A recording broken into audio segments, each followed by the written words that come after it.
ઘણા બધા પોતે ખૂબ સારો અભ્યાસ કરીને અહીંયા આવ્યા છે. ઘણા બધા બહુ જ મોટી કારકિર્દી છોડીને અહીંયા આવ્યા છે અને આ સામાન્ય 2 વસ્ત્રમાં રહી અને પરમ પૂજ્ય પ્રમુખ સ્વામી મહારાજની આજ્ઞા પ્રમાણે અહીંયા સેવા કરે છે. એ કોઈ સામાન્ય વાત નથી. એ મહિમાથી આપણે વિચારીએ તો આપણને ખ્યાલ આવે કે આવી રીતે પોતાનું મન મૂકીને કહેતા મનના ભૂક્કા બોલાવીને આવા મોટા સંત પાસે એમની આજ્ઞામાં રહેવું એ કોઈ સહેલી વાત નથી. ગમે તેવા ભણેલા હોય, હોશિયાર હોય, બુદ્ધિશાળી હોય, પણ મનગમતું મૂકવાની વાત આવે ત્યારે ભલભલા પાછા પડી જાય. ત્યારે આખા જીવનકાળ દરમિયાન સમર્પિત થવું એ કોઈ રમત વાત નથી, એ કોઈ સહેલી વાત નથી. સામાન્ય વાત કહીએ તો એક જ કલરના કપડાં તમે અઠવાડિયા સુધી પહેરજો, તમને કંટાળો આવશે. એક જ પ્રકારના વસ્ત્ર તમે પહેરો. હા, શોખ હોય ને રાજકારણમાં હોય ને જરા દેખાવ કરવો એટલે સફેદ જબ્બો લેંગો પહેરે, એ જરા દેખાવની વાત છે. પણ એક કલરના વસ્ત્ર પહેરવા એ અઘરું પડે છે. તો સંતોને આ જીવન આ વસ્ત્રો પહેરવા એક જ કલરના, એક જ સ્ટાઇલથી, આ બહુ જ નાનો મુદ્દો આપણે સમજીએ છીએ, પણ એ સંતોનું સમર્પણ અને મન કેટલું અમન કરીને પોતાના ગુરુ પાસે રહ્યા છે એનો મહિમા આપણને સમજાય. મેં કીધું એમ ઘણા બધા સંતો તો કેવું છોડીને આવ્યા છે. અમારા દિલ્હીમાં કીર્તિસાગર સ્વામી છે, અત્યારે ત્યાં અક્ષરધામના પ્રદર્શન વિભાગમાં સેવા કરે છે. એની ઉંમર લગભગ 26 કે 28 વર્ષની હશે. એ પોતે જ્યારે સાધુ નહોતા થયા અને પૂર્વાશ્રમમાં હતા ત્યારે ત્યાં ઇંગ્લેન્ડમાં, born and brought up in England. ઘણાને આશ્ચર્ય થશે કે આપણા 80 જેટલા સંતો બ્રિટિશ ને અમેરિકન બોર્ન સિટીઝન છે, જન્મજાત એના નાગરિક છે. સામે તમને એ પણ ખબર હશે કે તમારા જ વિસ્તારોમાંથી અમેરિકા જવા માટે 10-10 ને 15-15 લાખ રૂપિયા આપીને મેક્સિકોની ગલીઓમાંથી ને મેક્સિકોના જંગલમાંથી દોડીને અમેરિકા ઘૂસવાનો પ્રયત્ન કરતા હશે. ત્યારે આ સંતો એની સિટીઝનશીપ છોડીને આવેલા છે. હવે મહિમા ખબર પડશે. આ કીર્તિસાગર સ્વામી છે એ ત્યાં પૂર્વાશ્રમમાં ઇંગ્લેન્ડમાં હતા અને જ્યારે 10મા ધોરણમાં ભણતા હતા ત્યારથી જ્યોર્જો આર્માની કંપની છે એના મોડલિંગ હતા, એના મોડલ હતા, પોતે એનું મોડલિંગ કરતા હતા. જે ટી શર્ટ આવે છે ને જ્યોર્જો આર્માની, અને પાછું એક નવું નામ હવે શરૂ થઈ ગયું છે. મેં 2-3 દિવસથી કોકના ટી શર્ટ ઉપર હું વાંચું છું, એમ્પોરિયો અર્માની. તો જ્યોર્જો આર્માની કંપનીના મોડલ હતા અને સળંગ 7 વર્ષ સુધી એમને મોડલિંગ કર્યું. 1 વર્ષના લગભગ 50 થી 75 જોડી કપડાં એને કંપની ફ્રી આપે. એના ગોગલ્સથી માંડીને, બૂટથી માંડીને એને બાઇક અને ગાડી કંપની આપેલી, કારણ કે એનો મોડલ જેમ તેમ ફરે સમાજમાં, એ ચાલે નહીં ને. અને આવી મોટી ઇન્ટરનેશનલ રેડીમેડ ગાર્મેન્ટ્સ, મેન્સ વેરની કંપની. એ કીર્તિસાગર સ્વામી એ જ્યારે 14 વર્ષના હતા ત્યારથી 22 વર્ષ સાધુ થયા. 7 થી 8 વર્ષ સુધી એમની દર મહિને 15 લાખ રૂપિયાની આવક હતી, એટલે કે રોજના 50,000 રૂપિયાની આવક હતી. ખબર પડી કે ફરી વખત બોલું? રોજના 50,000 રૂપિયાની એમની આવક, અને કંપની સાથે 10 યરનો કોન્ટ્રાક્ટ હતો જ્યોર્જો આર્માની સાથે. પણ સાધુ થવાની એમને અંતરમાં ઈચ્છા હતી, પ્રમુખ સ્વામી મહારાજ પાસે રહીને આજીવન સેવા કરવાની ભાવના હતી. તો એમનો દીક્ષાનો સમય આવ્યો, એમની સાથેના બધા મિત્રોને દીક્ષા લેવાની હતી. એ પોતે દીક્ષા લેવા માટે આવ્યા ત્યારે કંપની સાથેનો 2 વર્ષનો કોન્ટ્રાક્ટ બાકી હતો. એટલે એ 2 વર્ષનો કોન્ટ્રાક્ટ તોડ્યો તો સામે એમને કંપનીને પગાર આપવો પડે ને, કંપનીને પૈસા ચૂકવવા પડે, કારણ કે જે કોન્ટ્રાક્ટ તોડે એને પૈસા આપવા પડે. તો એ કોન્ટ્રાક્ટ 2 વર્ષ વહેલો એમને તોડ્યો, કારણ કે એ સાધુ થવાનું હતું, દીક્ષા લેવાની હતી. એ કંપનીને 40 લાખ રૂપિયા ચૂકવીને સાધુ થયા છે. 40 લાખ રૂપિયા કંપનીને આપ્યા, 2 વર્ષનો કોન્ટ્રાક્ટ પોતા તરફથી તોડ્યો એટલે, અને પછી અહીંયા સાધુ થવા માટે આવ્યા છે. પછી અહીંયા આવીને કોકના 5,000 રૂપિયા મેં હાથ નાખે? કોઈના હારા કપડાં જોઈને એનું મન થાય પહેરવાનું? આવા તો કેટલાય સંતો છે. અમારા અનુષ છે ત્યાં બોસ્ટન યુનિવર્સિટીમાંથી, હી ઇઝ એન MBA, 21 વર્ષની ઉંમરે MBA થયેલો છોકરો, અને દેખાવડા સીધા જ અહીંયા બોલિવૂડમાં ચાલે એવો છે. અને પાછા 6 ગામનો પટેલ છે. અહીંયા હશે મહિમા પૂર્વા તમને, પણ અહીં કરતાં તમે 6 ગામના પટેલનો મહિમા સમજો તો ખબર પડે, ધર્મજ ને કરમસદ ને બધા ગામનો. અને એના મા બાપનો એકનો એક દીકરો, એટલે એના મા બાપ માટે એક કોરો ચેક કહેવાય, એટલી પેઠણ એને આવે. 21 વર્ષની ઉંમરે જ્યારે બોસ્ટન યુનિવર્સિટીમાંથી MBA થઈ, is a Born American citizen, અને સાધુ થવા માટે આવેલા. એ પહેલાં ગ્રેજ્યુએટ થયા ત્યારે કેમ્પસ ઇન્ટરવ્યૂ જે થાય ને લાસ્ટ સેમિસ્ટરમાં, કેમ્પસમાં એને મોટોરોલા કંપનીએ જોબ આપેલી. It was an offer of $100,000. $1,00,000 એમને એપોઇન્ટમેન્ટ લેટર એમના ટેબલ ઉપર પડેલો હતો. તમે જેમ તમારું નકામું કાગળિયું ફાડી નાખો, એમાં અનુષે $1,00,000 21 વર્ષે અમેરિકામાં જોબ એ આમ કાગળિયું ફાડીને ડસ્ટબિનમાં નાખીને અહીંયા સારંગપુર સાધુ થવા માટે આવેલા છે. આવા તો અમે 2 સંતોના આખ્યાનો કીધા, આવા 100, 200, 500 સંતોના આખ્યાનો છે. એટલે પ્રમુખ સ્વામી મહારાજે કોઈ સામાન્ય કાર્ય પૃથ્વી ઉપર નથી કર્યું. અને એ અનુષ્ઠ સાધુ થવા માટે આવેલા, અને શરૂઆતમાં જે સાધકની ટ્રેનિંગ હોય, 1 વર્ષ સુધી સારંગપુરમાં ધોતીઓ અને જબ્બો પહેરવાનો, માથે મુંડનો અને સાધુના બધા જ નિયમ પાળવાના, બધી જ સેવા કરવાની અને ટ્રેનિંગમાંથી પસાર થવાનું. તમારે જેમ જોબમાં sort of a probation period હોય છે ને, it's a sort of a probation period. એ પ્રોબેશન પીરિયડ દરમિયાન તે 1 વર્ષ સારંગપુર રહેવાનું હોય. એક દિવસ અમે લોકો સારંગપુર સંતો ગયેલા, અનુષની શાકભાજી સમારવાની સેવા હતી, એનો વારો એમાં આવેલો. તે ત્યાં સારંગપુરમાં કોટા સ્ટોન ઉપર નીચે બેસી અને અનુષ છે એ શાક સમારતો હતો. આમ 2 મિનિટ તો અમારી નજર સ્તબ્ધ થઈ ગઈ. અમને મનમાં એમ થયું કે જો પ્રમુખ સ્વામી પૃથ્વી ઉપર હયાત ન હોય તો 6 અબજની વસ્તીમાં કોઈ પુરુષની તાકાત નથી કે આ છોકરાને અમેરિકાથી અહીંયા લાવીને સારંગપુરમાં શાક સમારવા બેસાડે. કોઈ 6 અબજની વસ્તીમાં કોઈ પુરુષની તાકાત નથી કે આ છોકરાને માથે મુંડન કરાવી આપે. અમારે પેલા વિરાટ ભગત છે, અત્યારે એમનું નામ વિરાટ સ્વરૂપ સ્વામી છે. એ ત્યાં અમેરિકામાં એમના ફાધર ડૉક્ટર, એમના મધર ડૉક્ટર, એમના મોટા બેન ડૉક્ટર, એમના બનેવી ડૉક્ટર, એમના મોટા ભાઈ ડૉક્ટર, એમને પણ ડૉક્ટર થવાનું. તમને ખબર છે અમેરિકામાં the highest earning professional is a doctor. તો એમના ઘરમાં આટલી બધી સુખ સુવિધા બધી, અને Born with a golden spoon એવી વ્યક્તિ, એમને પણ ડૉક્ટર થવું હતું. પણ એક ચેન્જ માટે બધાએ કીધું ઘરમાં બધા ડૉક્ટર થયા તો કંઈક ચેન્જ લાવો, એટલે ચેન્જ માટે લોયર થયા. અને લોયર થયા તો એક લોયર ગ્રેજ્યુએશન પૂરું કર્યું પછી ત્યાં ઇન્ટર્નશીપમાં એક લોયર પાસે હતા, એડવોકેટ પાસે. તો એના સ્ટાઇપન્ડમાં એને $10,000 પર મંથ મળતા હતા. એટલે વર્ષે $2.25 થયા. ઇન્ડિયન રૂપીસ પ્રમાણે ₹65 લાખ વર્ષે પગાર થયો. એટલે મહિનાનો ₹5 લાખ થયો.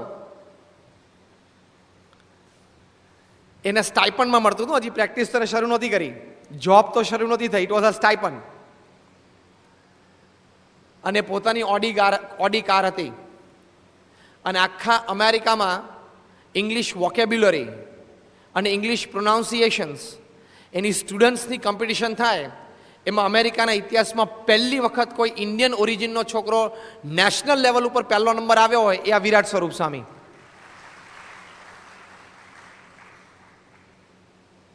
એની સાથે કોઈ ભારતમાં અંગ્રેજીમાં વાત કરવું હોય ને તો એ કરે એના તરફથી, પણ જો એ સામેથી એ બોલે ને તો આપણે તો હે જ થાય.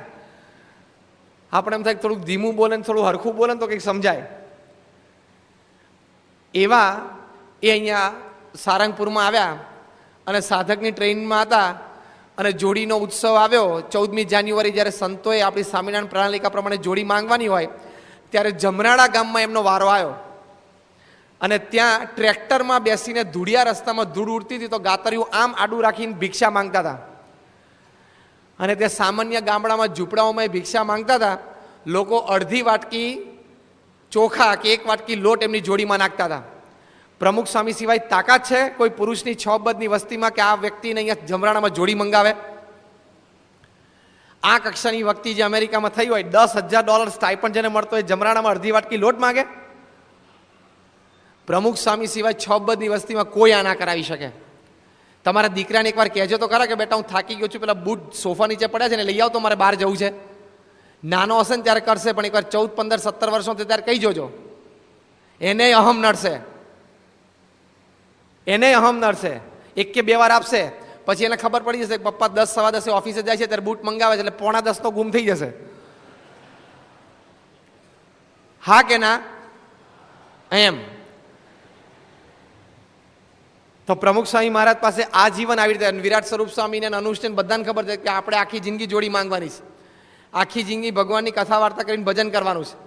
અને પ્રમુખ સ્વામી મહારાજનો એક કોલ આવે, પ્રમુખ સ્વામી મહારાજ તો શું કામ, એમના વ્યવસ્થાપક સંતોનો, અમારા ગુરુજી સંતોનો, કે હવે તમે સારું ભગવાનની ઈચ્છાથી ને સ્વામીને રાજી કરવા માટે 18 વર્ષથી ત્યાં સેવા કરી છે, પણ હવે સ્વામી બાપા તમને બોલાવે છે તો બોચાસણ મળવા માટે આવો ને.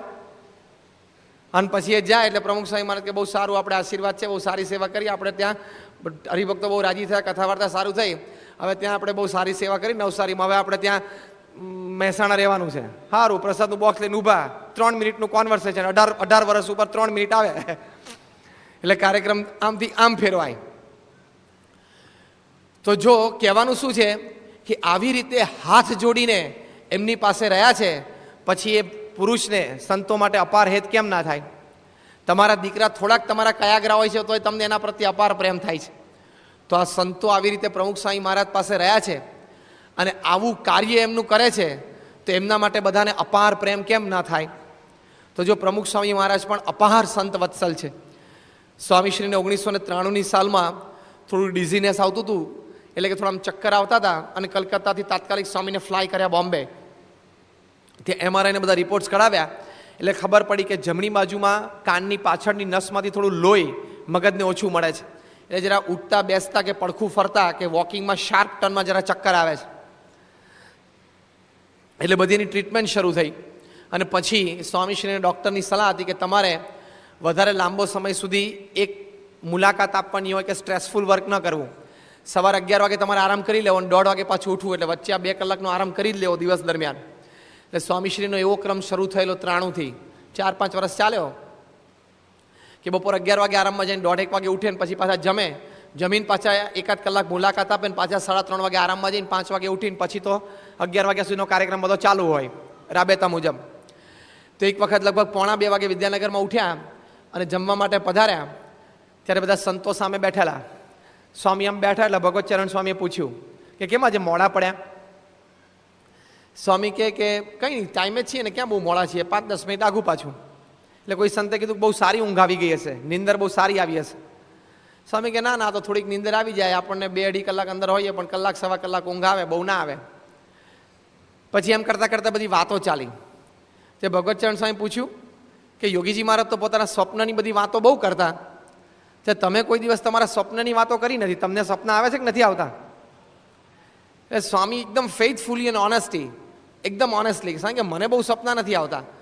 જોગી મહારાજને તો બહુ આવતા કે આવી રીતે શાસ્ત્રીજી મહારાજે આજ્ઞા કરી અને અમે એક બસ ભરીને હરિભક્તો ગોંડલ આવેલા, અમે બધાને રસોઈ કરીને જમાડી દીધા, અને પછી અમે ત્યાં અક્ષરદેરીમાં ગયા, ત્યાં હરિભક્તોને ત્યાં સંકલ્પ કરાયો અને ત્યાં પ્રદક્ષિણા ફર્યા. એટલે આ બધા સેવા ભક્તિના સપના એમને આવતા. કે તમે કોઈ દિવસ વાત નથી કરી સ્વામી કે મને બહુ એવા સપના આવતા નથી.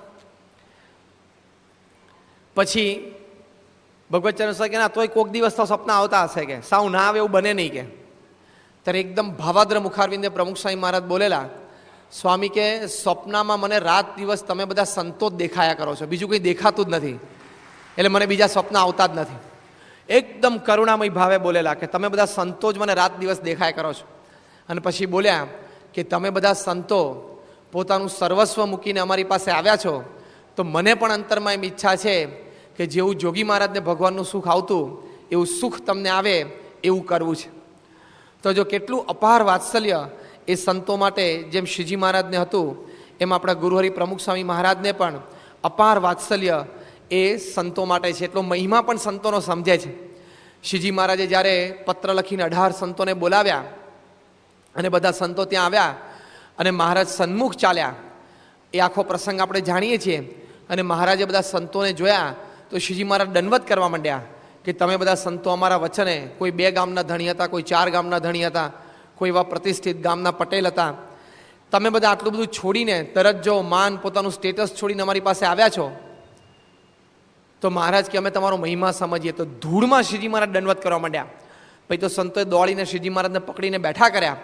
પણ એ 18 સંતોને શ્રીજી મહારાજ ભેટ્યા, બહુ જ રાજી થયા, માથે 2 હાથ મૂકીને આશીર્વાદ આપીને ખૂબ પ્રસન્નતા વરસાવી. એમ પ્રમુખ સ્વામી મહારાજ પણ સંતોનો અપાર મહિમા સમજે છે. ગાંધીનગર અક્ષરધામના આપણે દર્શન કર્યા છે સૌએ. એ અક્ષરધામનું બાંધકામ ચાલુ હતું અને એમાં આપણને ખૂબ સારા વિચારો પ્રદર્શન સંબંધી બધા પ્રાપ્ત થાય. એ માટે પરમ પૂજ્ય મહંત સ્વામી, પરમ પૂજ્ય ઈશ્વરચરણ સ્વામી અને બધા સંતો એ બધા દુનિયાના 15 દેશોની મુલાકાતે ગયેલા. ત્યાં સારા સારા મ્યુઝિયમ જોયા, બધાના ક્યુરેટર્સને મળ્યા. એટલે આપણે પણ પ્રદર્શન કેવી રીતે ગોઠવવું, કેવી રીતે એક્ઝિબિટ કરવું એ બધું ખબર પડે. અને સ્વામીશ્રી બોચાસનમાં હતા તે વખતે બધા સંતો આ યાત્રા પૂરી કરીને ત્યાં બોચાસન આવ્યા. સ્વામીને ખબર પડી કે સંતો આવ્યા છે, એટલે પોતે ઉતારામાંથી ઊભા થઈને બોચાસનમાં સંત નિવાસમાં આગળ લોબી છે પહેલે મળે ત્યાં પોતે આગળ બહાર આવ્યા. અને મહંત સ્વામી, ઈશ્વર સ્વામી અને બધા સંતો આમ દાદરો ચડીને આવતા હતા. તો સ્વામીને થયું કે ઓહો, શ્રીજી મહારાજનું અક્ષરધામ ગાંધીનગરમાં આવું મોટું આપણે બનાવીએ છીએ અને એની માટે આટલો દાખલો કરીને આ સંતો દેશ પરદેશમાં આટલો ભીડો વેઠી અને આટલું બધું જાણીને સમજીને દાખલો કરે છે. તો એ મહિમાનો જે ઉમળકો પ્રમુખ સ્વામી મહારાજના હૃદયમાં આવ્યો, તો જેમ શ્રીજી મહારાજે સંતોને ધૂળમાં દંડવત કર્યા એમ પ્રમુખ સ્વામી મહારાજ ત્યાં કંઈ પાથરેલું નહોતું અને સીધું જ ત્યાં લોબીમાં જમીન ઉપર જ સંતોને દંડવત કરવા માંડ્યા. એક દંડવત કર્યા, બે દંડવત કર્યા. પરમ પૂજ્ય ઈશ્વર સ્વામીએ ત્યાંથી જોયા દૂરથી, એટલે ઈશ્વર સ્વામી આમ દોડી અને સ્વામી બાપાને આમ બે હાથથી પકડી અને બેઠા કરી લીધા કે સ્વામી, આપે અમને દંડવત ના કરવાના હોય, અમે તો આપના શિષ્ય છીએ, આપની આજ્ઞા પ્રમાણે સેવા કરવા માટે આવ્યા છીએ, આપને રાજી કરવા માટે, અમારે આપણે દંડવત કરવાના હોય. સ્વામી કે ના, તમે લોકો આટલો બધો ભીડો બેઠો છો તો અમને અંતરમાં એમ છે કે તમારો મહિમા સમજીએ. તો જો આવી રીતે જેમ શ્રીજી મહારાજ સંતોનો મહિમા સમજતા, એમના ત્યાગ, એમનો ભીડો, એ મહિમા પોતે સમજતા, એમ સ્વામીશ્રી પણ પોતે સમજે છે. તો આવી રીતે શ્રીજી મહારાજ પોતે સંત વત્સલ હતા, એમ પરમ પૂજ્ય પ્રમુખ સ્વામી મહારાજ પણ પોતે અપાર સંત વત્સલ છે. અને શ્રીજી મહારાજ તો ઘણી વખત સભામાં સંતોને કહેતા કે તમને લોકોને અમે અનેક પ્રકારે તાવ્યા, તમારા મનનું અમે અનેક પ્રકારે તોડ્યું, તમે અમારા માટે ગામો ગામ ફરો છો અને અમારા મહિમાનું નામ સ્મરણ કરાવો છો, પણ તમારા લોકો માન અપમાન કરે છે તોય તમે સ્થિર રહીને અમારું સ્વરૂપ ઓળખાવવામાં ક્યારેય પાછા પડ્યા નથી. તો તમને હું જોઉં છું ત્યારે મારું મસ્તક નમી જાય છે અને મને અંતરમાં એમ થાય છે કે તમારા ચરણની રજ હું માથે ચડાવું. આવું શ્રીજી મહારાજ અનેક વખત અનેક પ્રસંગે મહારાજ પોતે સંત સભામાં બોલતા. એમ પરમ પૂજ્ય પ્રમુખ સ્વામી મહારાજ પણ અનેક વખત સંત સભામાં, અનેક વખત સંતો સાથે કંઈક ગોષ્ઠીમાં બેઠા હોય દેશમાં કે પરદેશમાં, પણ આવા મહિમાના શબ્દો એમણે ઉચ્ચારેલા છે. 1981ની સાલમાં પરમ પૂજ્ય સ્વામીશ્રીએ 200 સંતોને દીક્ષા આપી અને એ બધા દીક્ષિત સંતો ત્યાં સારંગપુર ટ્રેનિંગ સેન્ટરમાં હતા. તે વખતે એક દિવસ રાત્રે ચેષ્ટાગાન પછી સ્વામીશ્રી અને બધા સંતો બેઠા હતા. સહેજે આમ વાર્તાલાપમાં કોઈ સંતે વાત કરી કે સ્વામી, તમે અમને સંત બનાવ્યા, દીક્ષા આપી, સાધુ કર્યા, તો તમને અમારી પાસેથી શું અપેક્ષા છે? ત્યારે પ્રમુખ સ્વામી મહારાજ બહુ સરસ બોલેલા. સ્વામી કે તમે કંઈ મને ગરમ ગરમ રોટલી જમાડો એવી મારે કોઈ અપેક્ષા નથી, તમે કંઈ મને હું માંદો પડું અને મારા પગ દાબી આપો એવી મને કોઈ અપેક્ષા નથી. પણ જો કેવું બોલે છે સ્વામી, હવે સાંભળજો. સ્વામી કે પણ જેવું જોગી મહારાજને ભગવાનનું સુખ આવતું હતું એવું સુખ તમને આવે એની માટે તમને મેં સાધુ કર્યા છે. જો કેવી ભાવના છે. અને પછી સ્વામીશ્રી આવા સંતોનો બધો મહિમા સમજી અનેક વખત આવી રીતે સંતોની બધી વાત કરતા હોય છે ત્યારે કહેવાનું શું કે શ્રીજી મહારાજ આવો મહિમા સમજતા અને પ્રમુખ સ્વામી મહારાજ પણ આવો મહિમા સમજે છે. તો એમના અંતરમાં જે આ ભાવના છે એને લઈને શ્રીજી મહારાજના વખતમાં અને આજે પણ સંતોના અંતરમાં ધર્મ, જ્ઞાન, વૈરાગ્ય, ભક્તિ બધું દ્રઢ થતું જાય છે. પોતાને પૂર્ણકામપણા સમજતા જાય છે અને એ રીતે સંસ્થામાં સેવા ભક્તિ કરતા જાય છે અને પોતાનું જીવન ખૂબ જ આનંદમય અને સુખમય બનાવતા જાય છે. કારણ કે સમજી રાખવાનું કે કોઈ પણ વ્યક્તિ કોઈ પણ જગ્યાએ રહેતી હોય તો ત્યાં એને પ્રેમ સંપાદન થતો હોય તો જ રહેતી હોય. અંગ્રેજીમાં એક કહેવત છે કે man does not live by bread alone. તમે ખાલી માણસને બ્રેડના ટુકડા નાખી દો, રોટલી દાળ ભાત શાક ખાવા આપી દો એટલે માણસ જીવી શકે એવું નથી. Man does not live by bread alone. ખાલી ખાવા પીવાને પહેરવા માટે કોઈકની વ્યવસ્થા તમે કરી આપો તો માણસ જીવી ના શકે. એને પણ પ્રેમ જોઈએ, હૂંફ જોઈએ, લાગણીનો અનુભવ થવો જોઈએ તો એ વ્યક્તિ ત્યાં રહી શકે, બાકી ના રહે.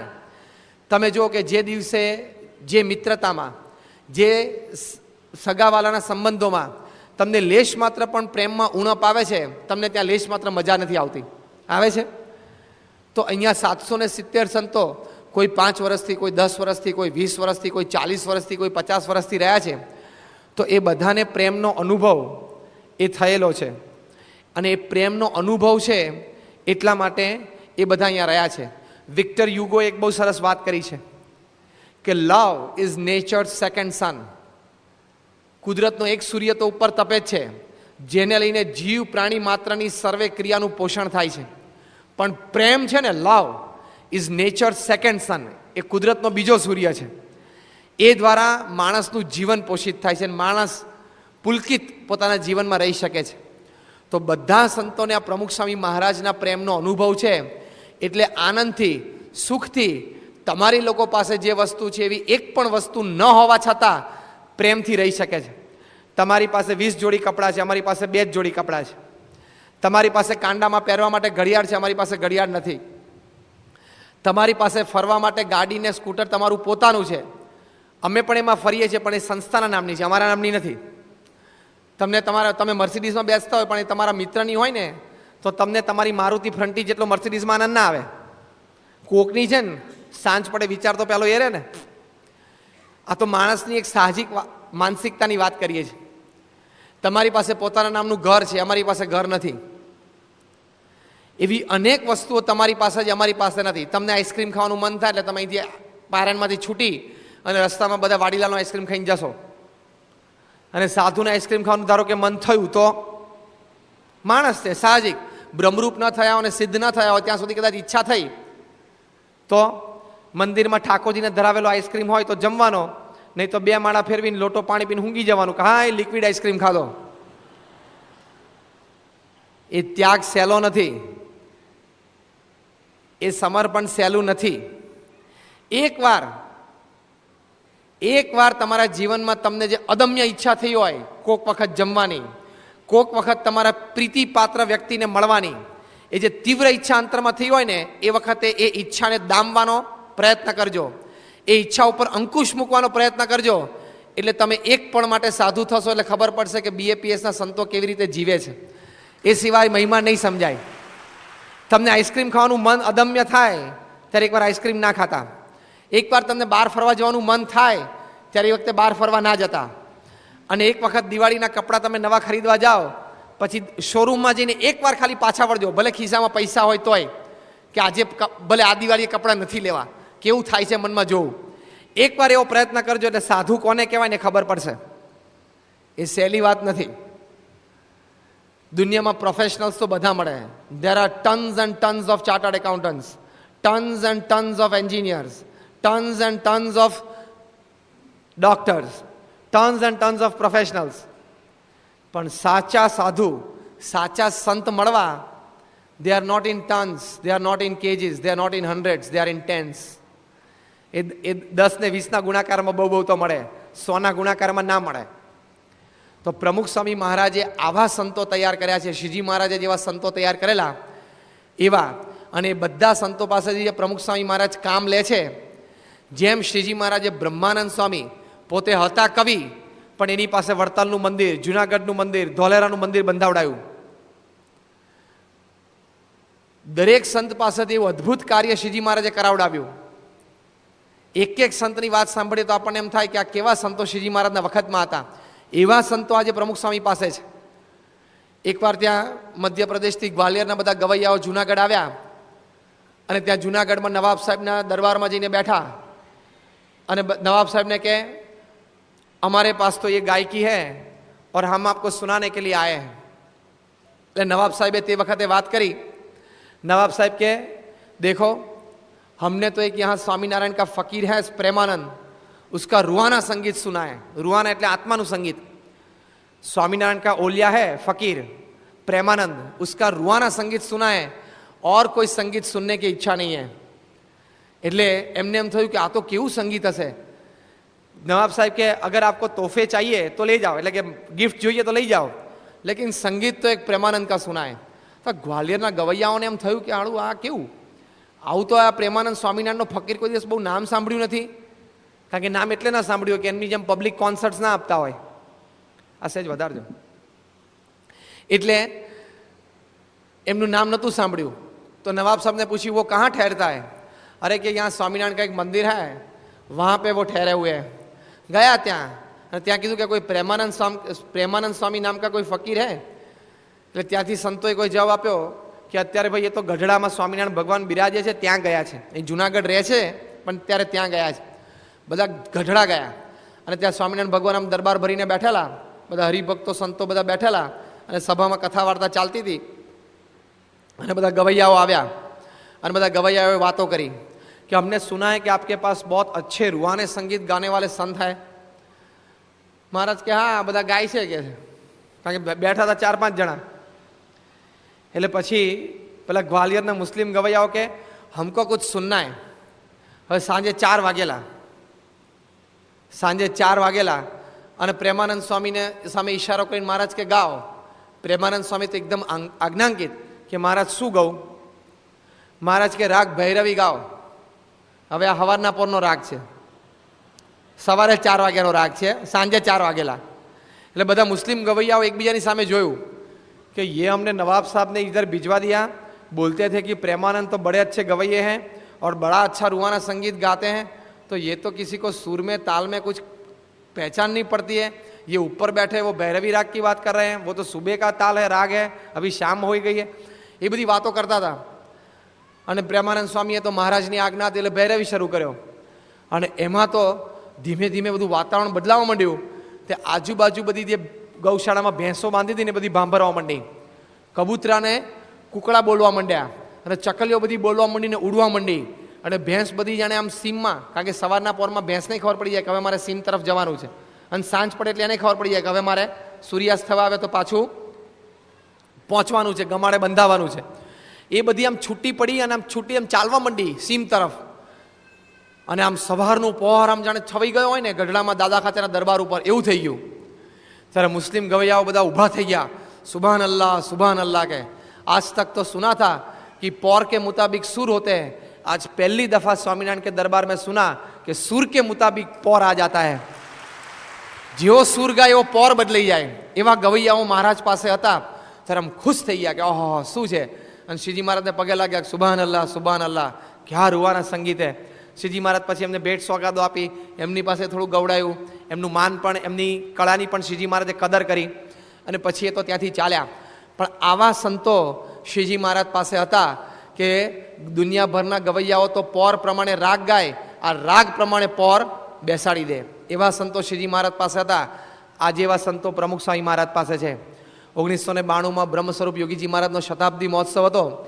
તે નિમિત્તે યોગીજી મહારાજના મહિમાના પદોની ઓડિયો કસેટ્સ, એનું રેકોર્ડિંગ અહીંયા મુંબઈમાં ચાલુ હતું. અને ત્યાં મુંબઈમાં વેસ્ટર્ન આઉટડોર સ્ટુડિયોઝ છે, એના માલિક દામન સૂદ, એ પોતે બહુ મોટી વ્યક્તિ છે અને બોલિવૂડના આજની તારીખમાં પણ 50%થી વધારે હિન્દી ફિલ્મ સોંગ્સ આ વેસ્ટર્ન આઉટડોર સ્ટુડિયોઝમાં રેકોર્ડ થાય છે. એટલે આપણા બધા સંતોને એમ થયું કે આટલું સારું એમનું રેકોર્ડિંગ છે, એમની પાસે ટેકનિશિયન્સ બધા આટલા સારા છે, તો આપણે આ યોગીજી મહારાજની ઓડિયો કસેટ્સ એ ત્યાં આપણે રેકોર્ડ કરાવડાવીએ. એટલે યોગી ચરણ સ્વામી, અક્ષરેશ સ્વામીને અમારા બધા સંતો જે કીર્તનિયા છે બધા ત્યાં ગયા અને પરિચય થયો. પહેલાંથી એપોઇન્ટમેન્ટ લીધેલી, ટાઈમ પણ અપાણો. એ લોકોએ આપણને કીધેલું કે આટલા કલાકની આટલી ફી, તો આપણે એમાં પણ રાજી હતા કે બરોબર છે. અને પછી યોગી ચરણ સ્વામી બધા ત્યાં પહોંચ્યા સમયસર. અને પછી એમ થયું કે બધી ઇન્સ્ટ્રુમેન્ટ સાથે આપણે જરા આમ વાકેફ થઈ જઈએ, એટલે થોડું આમ રિયાઝ કરતા હતા. દામન સૂદ એ પોતે એની ઓફિસમાં બેઠેલા અને કાચની બારીમાંથી એમને બધા સંતો રિયાઝ કરતા તે દેખાતું હતું. એટલે એ એમના મિત્ર સાથે હસતા હસતા વાત કરતા હતા. दामन सूद के पता नहीं है स्वामीनारायण के साधु आए हैं और गाते बजाते ऐसे लोग कहते हैं, पता नहीं क्या गाते होंगे, क्या શું ગાતા છે ભગવાન જાણે કે છે. એમ કરીને તો ચા પીતા જાય ને હસતા જાય અને કાચમાંથી આમ સંભળાય કંઈ ને એકબીજાને કોઈને, કારણ કે રેકોર્ડિંગ સ્ટુડિયો રૂમ અંદર હોય ને આ બહાર એમની ઓફિસમાં બેઠા હોય. એમના ટેકનિશિયનને એમને કીધેલું કે આ લોકો જે સ્વામિનારાયણના સાધુ પેલું રે લોલ ગાય ને રેકોર્ડિંગ કરી લેજો કે. ઉત્સાહમાં વેસ્ટર્ન આઉટડોર સ્ટુડિયોઝમાં આવ્યા છે, બોલિવૂડનો નંબર 1 સ્ટુડિયો. સારું રાજી થાય, એને એમ થાય કોક દાડો સ્વામિનારાયણ સાધુને કે આવડા મોટા સ્ટુડિયોમાં આપણે ગાયું હતું ને રેકોર્ડિંગ થયેલું. પછી યોગીચરણ સ્વામીએ એમને શરૂ કર્યું ગાવાનું અને રિયાઝ દેતા હતા. એમના ચહેરાના હાવભાવ અને જેમ ઊંચો અવાજ કરે, ઊંચો સ્વર લે ત્યારે ચહેરા ઉપર અમુક વ્રિંકલ્સ આવે, અમુક આમ નસો ઉપસી આવે. એ આમ કાચમાંથી જોયું ને એટલે દામન સૂદને એમ થયું કે ખબર નહીં આ કેટલું ઊંચું જતા હશે, પણ ફેશિયલ એક્સપ્રેશન્સ પરથી એવું લાગે છે કે ઘણો ઊંચો સ્વર ગાતા હોવા જોઈએ. એટલે એમણે તરત બાજુમાં સ્પીચ દાબી, એટલે સ્પીકર એમનું ચાલુ થાય એ સ્પીકર પણ અંદર ના સંભળાય, કારણ કે રેકોર્ડિંગ ચાલુ હોય દરમિયાન એમને સાંભળવો તો સાંભળી શકે.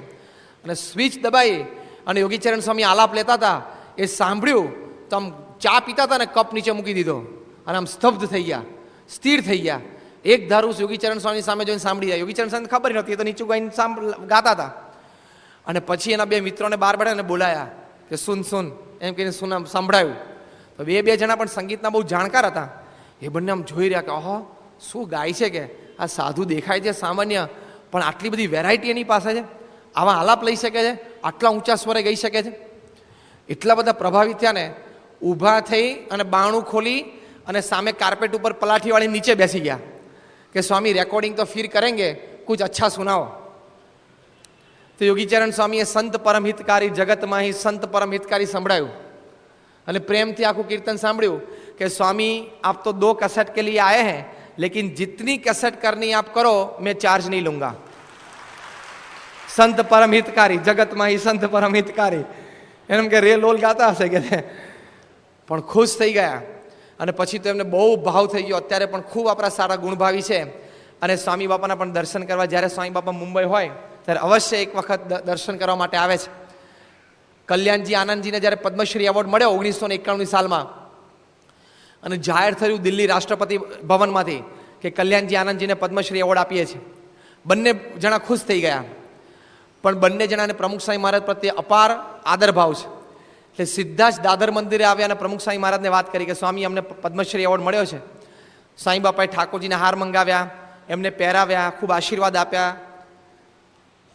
પછી કે સ્વામી પદ્મશ્રી તો અમને જ્યારે મળશે ત્યારે, પણ અમારી ઈચ્છા છે કે આ નિમિત્તે અમારા બધા ફિલ્મ ઇન્ડસ્ટ્રીના બધા ગાયકો, વગાડનારા એક્ટર એક્ટ્રેસીસ બધા અમને એમ કહે છે કે કल्याणजी एक पार्टी दे दो, एक पार्टी अभी न्यूज़ आए हैं तो अभी एक दे दो और पद्मश्री लेने के बाद दूसरी पार्टी देना. બધા 2 પાર્ટી માંગી એમની પાસે. સ્વામી કે સારું તમારે સંબંધ છે ને બધાને લાગણી છે તો 2 પાર્ટી આપી દો. એ કે નહીં, પદ્મશ્રી પછીની પાર્ટી વખતે તમે કદાચ અહીં નહીં હો, અત્યારે તમે અહીંયા મુંબઈમાં છો તો આ પાર્ટીમાં તમે જાતે આવો.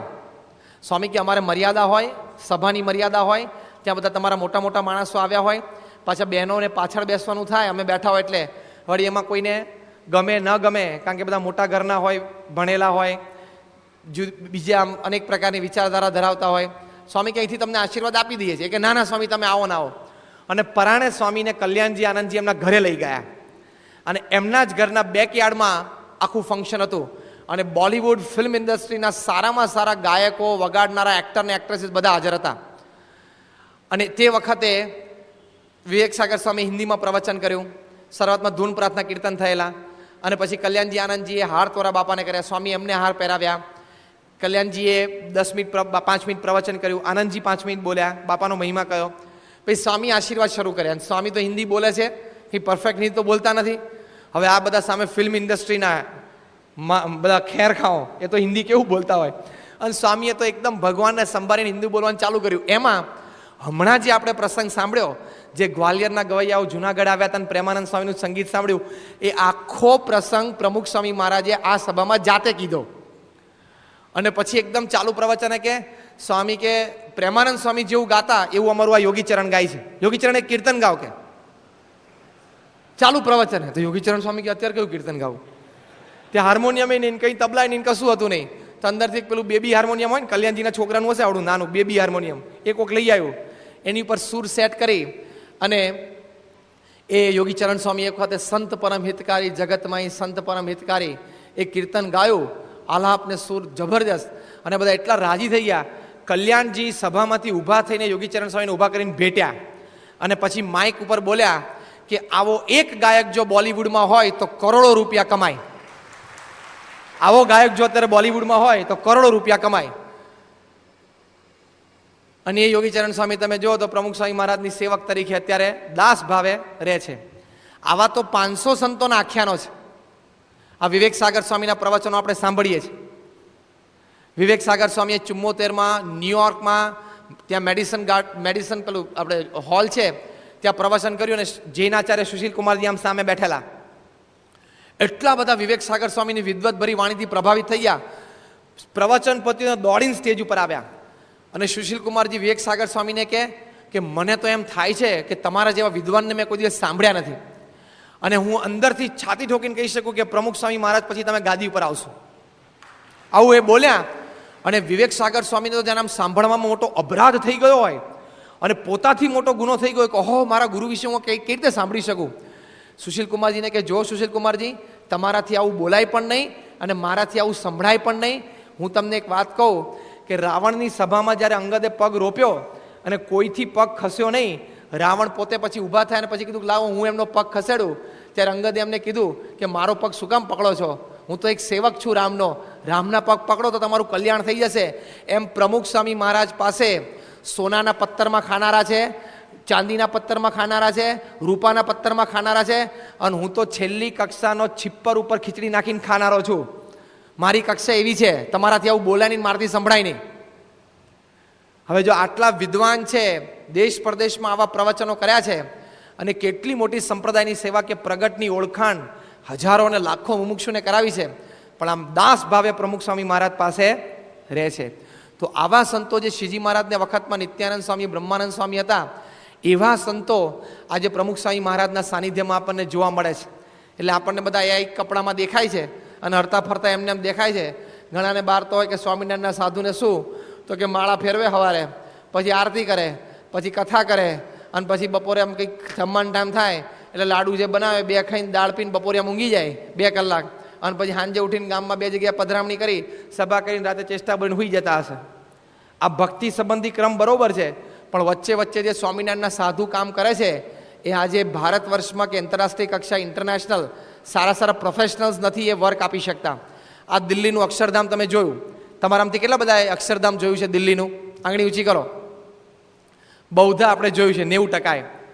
એ દિલ્હીનું અક્ષરધામ, એની જે આર્કિટેક્ચરલ ડિઝાઇન છે, એ જે વાસ્તુશાસ્ત્ર અને શિલ્પશાસ્ત્ર પ્રમાણે મંદિર તૈયાર થયું છે, આખું જે 110 એકર ઉપર જે કેમ્પસ પથરાયેલું છે, એની પાછળનું જે માસ્ટર બ્રેઇન કે એક્ઝિબિશન અહીં મૂકવું, પછી આ તળાવ અહીં મૂકવું, નારાયણ સરોવર અહીં મૂકવું, પ્રદક્ષિણા આટલી કરવી, પ્રદક્ષિણામાં આવી રીતે 3 દિશામાં પાણી મૂકવું, આટલા બગીચા કરવા, આવું યોગી હૃદય કમલ કરવું, આ પ્રેમવતી ફૂડ સ્ટોલ આટલો કરવો, આ સાઇઝનો કરવો, આવી ડિઝાઇન કરવી, આ મૂર્તિનું સ્થાન અહીંયા મૂકવું, એ આખો જે 110 એકર જમીન ઉપરનો લેઆઉટ છે અને એનું પ્લાનિંગ છે એ અમદાવાદના આપણા શ્રીજી સ્વરૂપ સ્વામી છે, એમણે કરેલો છે. હવે એ સામાન્ય 5 કે 7 ચોપડી ભણેલા છે અને 1970માં એ નાના હતા, 12 વર્ષના, ત્યારે યોગીજી મહારાજને આફ્રિકાથી સાધુ બનવા માટે લઈ આવેલા અને 12 વર્ષની ઉંમરે યોગીજી મહારાજ પાસે સાધુ થયેલા. પણ સેવાની ભાવના અને ભક્તિ તો મોટા પુરુષના આશીર્વાદને દ્રષ્ટિ તે આવું મોટું કામ એની પાસે કરાયું. હવે આ વાત સાંભળીને તમે ઘરે જઈ અને ખાલી વિચાર કરજો કે આપણે સંડાસ બાથરૂમનું બાયણું અહીંથી બંધ કરીને આ ચોકડી બહાર પડીને બાયણું આ બાજુ પાડવું હોય તો કેવું કે ઘરમાં 5 જણા 2 મહિના ગોષ્ઠી કરશો ને તોય મેળ નહીં પડે. એક ચોકડી કરવાની હોય ને તોય ઘરમાં મહિનો જતો રહે છે, 15 દાડા મજૂરને હોદતા જતા રહે છે, એમાં 2 દાડા કડિયા રજા રાખે એટલે અઠવાડિયે કામ પતે. એક ચોકડી પાડતા તમારે 2 મહિના થઈ જાય છે ઘરમાં, થાય છે કે નહીં? અને અક્ષરધામ પ્રમુખ સ્વામીએ 5 વર્ષમાં ઊભું કરી દીધું. એ સંતોની સક્ષમ ટીમ એ ઊભી કરવી એ કોઈ સહેલી વસ્તુ નથી.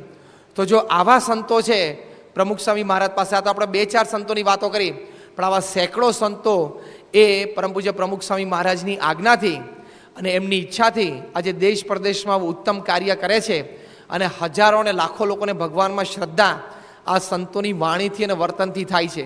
એ સમાજની મોટામાં મોટી સેવા છે. આપણે જેમ વાત કરી કે સમાજમાં કંઈ ચાર્ટર્ડ એકાઉન્ટન્ટની ખોટ નથી, એન્જિનિયરની ખોટ નથી, ડૉક્ટરની ખોટ નથી, બધા જથ્થાબંધના ભાવમાં છે. હમણાં બરોડામાં સિવિલ એન્જિનિયર્સ થયેલા જે બધા લોકો હતા એ લોકોને બેરોજગારી હતી, નોકરી નથી, તો સરકાર સામે પ્રોટેસ્ટમાં એ લોકોએ ફૂટપાથ ઉપર બેસીને બૂટ પોલિશ કરવાનું નક્કી કર્યું. સરકારને કહેવા માટે કે અમને કંઈક નોકરી આપો. તે 4000 સિવિલ એન્જિનિયર બરોડામાં બૂટ પોલિશ માટે બેઠેલા. એટલે એન્જિનિયરોનો કોઈ તોટો નથી. અમને ઘણી વખત કહે છે, પ્રમુખ સ્વામી મહારાજને લોકો કહેવા આવે છે કે તમે ડૉક્ટરને એન્જિનિયર થયેલા અને સાધુ બનાવો તો સમાજમાં એટલા પ્રોફેશનલની ખોટ છે. એટલે પણ જે છે એને જ પહેલાં નોકરી આપો. આ 4000 ખાલી બરોડામાં 4000 સિવિલ એન્જિનિયરો બૂટ પોલિશ કરવા બેઠેલા કે નોકરી નથી, તો બીજાની તો ક્યાં વાત ગઈ? અમદાવાદની, મુંબઈની, ચેન્નાઈની. તો કહેવાનું શું છે કે જો આવી રીત, એટલે એની તો ખોટ નથી, ખોટ ચારિત્રવાન સમાજની છે. ડૉક્ટર ચારિત્રવાન હોય, જજ ચારિત્રવાન હોય, એન્જિનિયર ચારિત્રવાન હોય, ચાર્ટર્ડ એકાઉન્ટન્ટ ચારિત્રવાન હોય, તો હવે કોઈ વધારે હોસ્પિટલોની જરૂર નથી, હવે કોઈ વધારે શૈક્ષણિક સંસ્થાઓની જરૂર નથી. છે એટલી બહુ બસ છે. જો પ્રામાણિકપણે ચાલે ને તો ઘણી બધી વધારે છે. આ ગયા વર્ષે ગુજરાતમાં લગભગ 5 થી 7 MBAની કોલેજો બંધ થઈ. કેમ? તો કે વિદ્યાર્થીઓ નથી. BCAની કોલેજો કેટલી બંધ થઈ ગુજરાતમાં? 5 થી 7નો તો અમને ખ્યાલ છે ગયા વર્ષે બંધ થઈ. કેમ? તો કે વિદ્યાર્થીઓ નથી. એટલે એજ્યુકેશનલ ઇન્સ્ટિટ્યૂટો હવે બંધ કરવી પડે છે. એટલી બધી વધી ગઈ, કારણ કે એ પણ બહુ મોટી ઇન્ડસ્ટ્રી થઈ ગઈ છે ને હવે તો. It is a big industry, one of the greenest industry in the world, education. બીજેમાં તો ઉધારી ચાલે, આમાં તો ઉધારી ના ચાલે. મંગળસૂત્ર વેચીને છોકરાની ફી ભરવી પડે એકવાર, આમાં કોઈ ઉધારી નહીં. એટલે it is a green industry. એમાં બધા ઇન્ડસ્ટ્રીયલિસ્ટને વધારે રસ પડ્યો છે, તો એ બધી વેચવા કાઢવી પડે છે. એટલે ટૂંકમાં કહેવાનું શું કે એની બધાની ખોટ નથી, ખોટ ચારિત્રવાન સમાજની છે. જો પ્રામાણિક અને ચારિત્રવાન સમાજ તૈયાર થાય તો સારામાં સારું બધું તંત્ર ચાલે એમ છે. તો જો કહેવાનું શું છે કે એ સમાજ પ્રમુખ સ્વામી આ સંતો દ્વારા તૈયાર કરાવે છે, તે સમાજની મોટામાં મોટી અને ઉત્તમમાં ઉત્તમ સેવા સંતો કરે છે, કારણ કે સમાજ આ સંતો દ્વારા તૈયાર કરાવે છે. એટલે આવો સંત સમાજ એ શ્રીજી મહારાજના સાનિધ્યમાં હતો. આજે પ્રમુખ સ્વામી મહારાજના સાનિધ્યમાં આવો સંત સમાજ આપણને જોવા મળે છે કે સર્વે ગુણે સંપન્ન અને સર્વ પ્રકારની કાર્યશક્તિએ કરીને પણ સંપન્ન. ત્યારે આવું સમાજમાં ઉત્તમ કાર્ય ચાલે છે. આપણને આપણે 2 દીકરાનું ધ્યાન રાખતા એને મોટા કરતાં કેટલી તકલીફ પડે છે. તો પ્રમુખ સ્વામી અમને 770 સંતોને ભેગા રાખે છે, એમનું ઐશ્વર્ય નહીં? તમારા તો 2 છોકરા તમારા જ જણેલા, તમારા જ ઉછરેલા, તમારું જ ભણતર, તમારું જ શિક્ષણ, તમારું જ લોહી, તોય મોટા થાય ત્યારે તમને ગાંઠતા નથી. અને 770 સંતો, બધાનો ઉછેર જુદો, બધાની રહેણી કહેણી જુદી, જુદા પ્રકારના પ્રાંતમાંથી ને કલ્ચરમાંથી આવ્યા હોય, આદિવાસી વિસ્તારમાંથી આવ્યા હોય ને અમેરિકામાંથી આવ્યા હોય, ઓછું ભણેલા હોય, અભણ હોય કે વધારે ભણેલા હોય, એ બધાને એક પ્રેમના તાંતડે પ્રમુખ સ્વામી મહારાજ બાંધી રહ્યા છે. એ મોટું એમનું ઐશ્વર્ય નથી? બહુ જ મોટું ઐશ્વર્ય છે. તો એ જો એ પ્રમુખ સ્વામી મહારાજના જીવનની આ એક બહુ મોટી વિશેષતા છે. તો શ્રીજી મહારાજ સંત વત્સલ હતા, અને એ સંત વત્સલપણાના દાવે એવો સંત સમાજ એમને ઊભો થયેલો, એવો સંત સમાજ આજે ઊભો મળ્યો, તૈયાર થયો છે. શ્રીજી મહારાજના વખતમાં જેવા સંતો નિર્વાસનિક હતા, એવા સંતો આજે નિર્વાસનિક આપણને જોવા મળે છે. શ્રીજી મહારાજે બ્રહ્માનંદ સ્વામી વિશે વાત કરી છે કે આ બ્રહ્માનંદ સ્વામી છે એ અમારા જતી છે, કહેતા એ ઉર્ધ્વ રહેતા નૈષ્ઠિક બ્રહ્મચારી છે. હવે બ્રહ્માનંદ સ્વામી તો પોતે પૂર્વાશ્રમમાં લાડુદાન ગઢવી પૂર્ણ રીતે રજોગુણે યુક્ત હતા. બધા જ પ્રકારના વસ્ત્રો અને અલંકાર પોતે પહેરતા, અને રાજાશાહી ઠાઠથી પોતે રહેતા, અને રાજકવિ તરીકે પૂજાતા. મોટા મોટા રાજ દરબારોમાં પોતે પોતાનું કવિત્વ રજૂ કરી અને લોકો, રાજાઓ એમને સોને મળતા. એવા બ્રહ્માનંદ સ્વામીને શ્રીજી મહારાજે સાધુ કર્યા. અને કેવા સાધુ કર્યા? તે પોતે પેલી ઘોડી શાંત કરી દીધી. આખો પ્રસંગ આપણે સાંભળીએ, ઘોડો શાંત કરી દીધો. અને મહારાજે એમના વચનામૃતમાં વખાણ કર્યા કે ઉર્ધ્વ રહેતા નૈષ્ઠિક બ્રહ્મચારી છે, આ અમારા જતી છે. તો કેવું રજોગુણી જીવન હતું, ત્યાંથી એને કેવા બ્રહ્મચારી બનાવી દીધા. તો શ્રીજી મહારાજના સંકલ્પે, એમના આશીર્વાદથી, એમના રાજીપાથી સંતો આવા નિર્વાસનિક થતા. એવા સંતો આજે આપણને જોવા મળે છે. પરમ પૂજ્ય ત્યાગવલ્લભ સ્વામીના આપણને બોચાસનમાં દર્શન થાય છે. એ આફ્રિકાથી અહીંયા સાધુ થવા માટે આવેલા, ત્યારે કોઈ પ્રકારની બીજી સેવા વિશેષ એમને ફાવતી નથી, કારણ કે કોઈ દિવસ કરેલું ના હોય. યોગીજી મહારાજ કહેવાય તમારે રસોડાની સેવા કરવાની, હરિભક્તોને રસોઈ કરીને જમાડવાની. પ્રાઇમસ પેટાવતા નહોતું આવડતું, પણ યોગીજી મહારાજની આજ્ઞાથી એમને આ સેવા શરૂ કરી. He was a graduate through out English medium student in Africa. અને ત્યાંથી અહીંયા સાધુ થવા માટે આવ્યા ને યોગીજી મહારાજ કે તમારે સ્ટવ ચાલુ કરીને એમાં સવારે ચા, સાંજે ઉકાળો, અને બપોરે રાત્રે 2 ટાઈમ હરિભક્તોને રસોઈ કરીને જમાડવાની. હવે શું ભણીને આવ્યા હતા, શું સેવા સોંપી? મગજ ફરી જાય કે નહીં? પણ ના, યોગીજી મહારાજની આજ્ઞા મને ભ્રમરૂપ કરવા માટે છે એમ સમજીને શ્રદ્ધાથી સેવામાં મંડ્યા. તો આજે જ્યારે જ્યારે સંપ્રદાયમાં સેવા સંબંધી નાનામાં નાનો બાળક પ્રવચન કરતો હોય કે મોટા સાધુ વાત કરતા હોય, પરમ પૂજ્ય ત્યાગવલ્લભ સ્વામીને અવશ્ય યાદ કરે. 1985માં સારંગપુરથી અમદાવાદ ત્યાગવલ્લભ સ્વામી આનંદ સ્વરૂપ સ્વામી બધા ગાડીમાં જતા હતા. આનંદ સ્વરૂપ સ્વામીએ ત્યાગ સ્વામીને પૂછ્યું કે સ્વામી, તમે આટલી સેવા કરી અને યોગીજી મહારાજને રાજી કર્યા, તો આ સેવાથી તમને જીવનમાં લાભ શું થયો? ત્યારે ત્યાગ સ્વામી તો એકદમ ભક્ત હૃદય, આમ આંખ બંધ કરી, એમની સ્ટાઇલ પ્રમાણે આંખ બંધ કરીને હાથ જોડીને કે બસ, મહારાજે મધ્યના 63માં વચનામૃતમાં કીધું છે કે આપણે અંતરમાં જીવમાં બહુ બળ રહે, ભજન ભક્તિ કરવાની વધારે શ્રદ્ધા જાગે, એટલો સેવાનો લાભ થયો. ત્યારે આનંદ સ્વરૂપ સ્વામી કહે કે સ્વામી એ તો મહારાજના શબ્દો છે અને તમને એનો અનુભવ થયો એ વાત બરોબર છે, એની ના નથી, પણ તમને જે અનુભવ થાય છે અત્યારે એ તમારા શબ્દોમાં તમે વર્ણન કરો. ત્યારે આ 1985ની સાલની વાત છે. પરમ પૂજ્ય ત્યાગવલ્લભ સ્વામી બોલ્યા કે મને અંતરમાં પંચ વિષયના સંકલ્પ જ નથી થતા. આ જતીપણું કહેવાય કે મને અંતરમાં પંચ વિષયના સંકલ્પ જ નથી થતા. પરમ પૂજ્ય ડૉક્ટર સ્વામીને આપણે સાંભળ્યા છે ને નહીં? સ્વામી કે ડૉક્ટર સ્વામીનો એક એક શબ્દ લાખ લાખ રૂપિયા આપતા મળે નહીં. ડૉક્ટર સ્વામીની નાભીમાંથી અવાજ આવે છે. સ્વામી કે આ બધા સદગુરુ સંતો બેઠા છે, ડૉક્ટર સ્વામી, મહંત સ્વામી, ત્યાગવલ્લભ સ્વામી, વિવેક સાગર સ્વામી, સ્વામી કે આ બધા સંતો યોગી મહારાજને સેવ્યા છે, યોગી મહારાજને રાજી કર્યા છે અને યોગી મહારાજ રાજી થયા છે, તો એ જે બોલે છે એમના મારીને જોગી મહારાજ જ બોલે છે. આવી આપણા સદગુરુ સંતો વિશે સ્વામી બાપાએ વાત કરી છે. તો જો કહેવાનું શું કે મહારાજના વખતમાં એવી સ્થિતિ પામેલા સંતો હતા, આજે પણ એવી આધ્યાત્મિક સ્થિતિ પામેલા સંતો આપણને સાક્ષાત આપણી સામે દેખાય છે. ત્યારે આપણે જાણીએ કે જેવા શ્રીજી મહારાજ હતા એવા જ આજે આપણા ગુરુવરી પ્રમુખ સ્વામી મહારાજ છે. નહીં તો આવો સંત સમાજ સર્વે ગુણે વિભૂષિત અને સર્વ કાર્ય શક્તિએ સંપન્ન એ આપણને કોઈ દિવસ જોવા મળે નહીં. તો આવી રીતની એક વિશેષતા એ શ્રીજી મહારાજના વખતમાં હતી, આજે પણ એ વિશેષતા આપણને જોવા મળે છે. અને એટલે શ્રીજી મહારાજના વખતમાં બધા ધર્માચાર્યો, મોટા મોટા મહામંડલેશ્વરો, એમને શ્રીજી મહારાજ માટે અપાર આદર હતો. એમ આજે પણ મોટા મોટા મંડલેશ્વરો, મોટા મોટા ધર્મગુરુઓ એને પ્રમુખ સ્વામી મહારાજ માટે અપાર આદર છે. એ આદર એમને એમ નથી સંપન્ન થતો. બીજા લોકો તો વખાણ કરે, પણ પોતાના જ ફિલ્ડના, પોતાને સમકક્ષ પ્રોફેશનલ હોય અને એ પણ સેમ બેચના હોય, એની પાસેથી વખાણ મેળવવા ને એ વેરી ઘાવ વખાણ એવું થઈ જાય. હા, એ બહુ અઘરું છે. કોઈક વખત સ્પોર્ટ્સમેન સ્પિરિટથી ન્યૂઝ કોન્ફરન્સમાં કે પ્રેસ કોન્ફરન્સમાં બોલી જાય, પણ અંતરથી એ માનવું સચિન તેંડુલકર લારાના વખાણ કરે, લારા સચિનના વખાણ કરે, એ ન્યૂઝ કોન્ફરન્સમાં કદાચ ચાલે, કદાચ થોડી ઘણી ભાવના હોય, પણ આમ દિલથી હૃદયથી માની જવું એ કોઈ સહેલી વાત નથી. શ્રીજી મહારાજના વખતમાં આવી રીતે રહેતું. દ્વારકાપીઠના જે શંકરાચાર્ય હતા, એક વખત શ્રીજી મહારાજના વખતની વાત છે, ત્યાં ગોંડા ગયેલા ઉત્તર પ્રદેશમાં. એ ગોંડા એટલે શ્રીજી મહારાજ જે છપૈયામાં જન્મ્યા એનો જે જિલ્લો લાગુ પડે એ ગોંડા જિલ્લો. તો ત્યાં ગોંડા ગયેલા, ત્યાં એક બહુ જ વિદ્વાન મોટા રહેતા રામદત્ત પાંડે, એમને મળવા માટે શંકરાચાર્યજી ત્યાં સ્પેશિયલ ગયેલા. ચારેય વેદના ભણેલા હતા રામદત્ત પાંડે. એમની પાસે બેઠા, 2-3 દિવસ બંને મહાપુરુષો એકબીજા સાથે રહ્યા, બધો વાર્તાલાપ થયો. છેલ્લે રામદત્ત પાંડેએ શંકરાચાર્યને પ્રશ્ન પૂછ્યો कि आप गुजरात में से आए हो, कि તમે ગુજરાતમાંથી આવ્યા છો, तो हमने सुना है कि वहाँ स्वामीनारायण करके कोई भगवान प्रकट हुए हैं और लोग कहते हैं कि वो अच्छा धर्म मार्ग चलाते हैं. એટલે લોકો એમ કહે છે કે બહુ સારો ધર્મ માર્ગ ચલાવે છે. તો તમે તો ગુજરાતમાં ત્યાં દ્વારકામાં રહો છો ને શંકરાચાર્ય છો, તો તમારો અભિપ્રાય સ્વામિનારાયણ માટે કેવો છે? ત્યારે દ્વારકાપીઠના શંકરાચાર્ય રામદત્ત પાંડેને વાત કરેલી કે ઓહો, સ્વામિનારાયણે તો હિન્દુ ધર્મને પુનર્જાગ્રત કરી દીધો છે.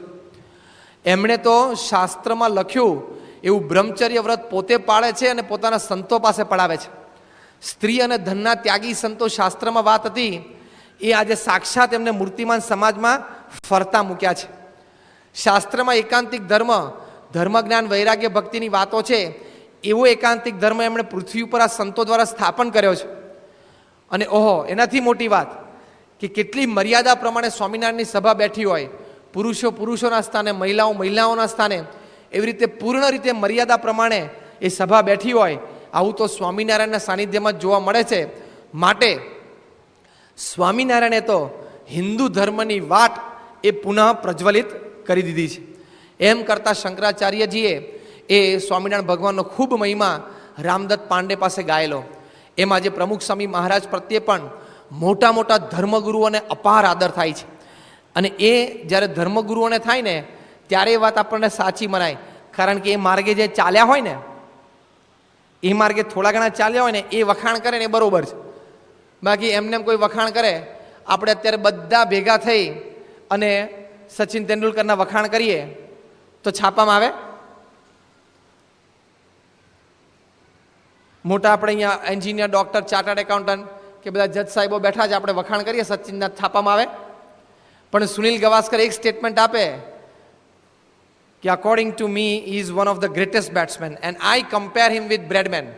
સચિન આટલું બોલે સુનિલ ગાવસ્કર કે મારી દ્રષ્ટિએ બહુ મહાન બેટ્સમેન છે, હું એને બ્રેડમેન સાથે કમ્પેર કરી શકું, આવું બોલી જાય સુનિલ ગાવસ્કર, તો બીજે દિવસે ઓલ ઓવર વર્લ્ડ સ્પોર્ટ્સ પાના ઉપર ટાઇટલ પેજમાં છપાય કે સુનિલ ગાવસ્કર આવું બોલ્યા સચિન વિશે. અને આપણે બધા અત્યારે 1000 બેઠા છીએ, બધા ભેગા થઈને બૂમો પાડીએ, કશું આવે? કારણ કે આપણે માર્ગે ચાલ્યા નથી. આપણે દિવાલ ઉપર ચોકથી પેલા કોલસાથી 3 સ્ટમ્પ દોરીને રમવાનું હોય, એટલે ફેર પડે. એમ આવા મોટા ધર્માચાર્યો એ ત્યાગના માર્ગે ચાલ્યા હોય, સંયમના માર્ગે ચાલ્યા હોય, ભક્તિના માર્ગે ચાલ્યા હોય, એ પ્રમુખ સ્વામી મહારાજની ઓળખાણ આપે ને એ જુદી. 1985ની સાલમાં ભારત સાધુ સમાજને આમંત્રણ આપેલું પ્રમુખ સ્વામી મહારાજે ભગવાન સ્વામિનારાયણ દ્વિશતાબ્દી મહોત્સવમાં, અને મહાસાધુ સંમેલન કરેલું. અને તે વખતે હરિનારાયણજી ભારત સાધુ સમાજના મહામંત્રી એ પોતે ત્યાં અગાઉથી તૈયારીઓની વ્યવસ્થા જોવા માટે આવેલા. અને પછી એક મીટિંગમાં બેઠેલા, એ કે સ્વામીજી इतने सारे साधु लोग देश प्रदेश से आ रहे हैं, पूरे भारत में से सब आएंगे, मेरे अंतर में एक विचार है, बोलूं? विवेक सागर स्वामी के बोलिए, क्या विचार है आपके अंतर में? એટલે हरिनारायण जी के देखो मेरी इंदिरा गांधी से बहुत अच्छी पहचान है, तो इतने सारे साधु यहाँ इकट्ठे होते तो मेरे मन में यह है कि साधु समाज के परिषद के उद्घाटन समारोह में दीप प्रागट्य के लिए प्रमुख स्वामी महाराज के साथ में हम इंदिरा गांधी को बुलाए. हरिनारायण जी के विवेक सागर स्वामी के ये तो नहीं हो पाएगा. हरिनारायण जी के क्यों नहीं हो पाएगा? अरे हम इंदिरा गांधी से अभी फोन से बात कर लेते हैं. अब ये तो आखा भारत साधु संबंध 1 करोड़ साधु ना ऊपरी है ना, तो सीधा प्राइम मिनिस्टर जो रिलेशन था. अरे क्या क्यों नहीं हो पाएगा, अभी बात कर लेते हैं. विवेक सागर स्वामी के आपकी ओर से तो हो पाएगा, लेकिन मैं ये बात करता हूं कि प्रमुख स्वामी महाराज तो स्त्री और धन के त्यागी है. वो तो स्त्रियों से बात नहीं करते हैं, जानबूझ के उनके सामने नहीं देखते हैं, उनके बारे में कुछ बात नहीं करते.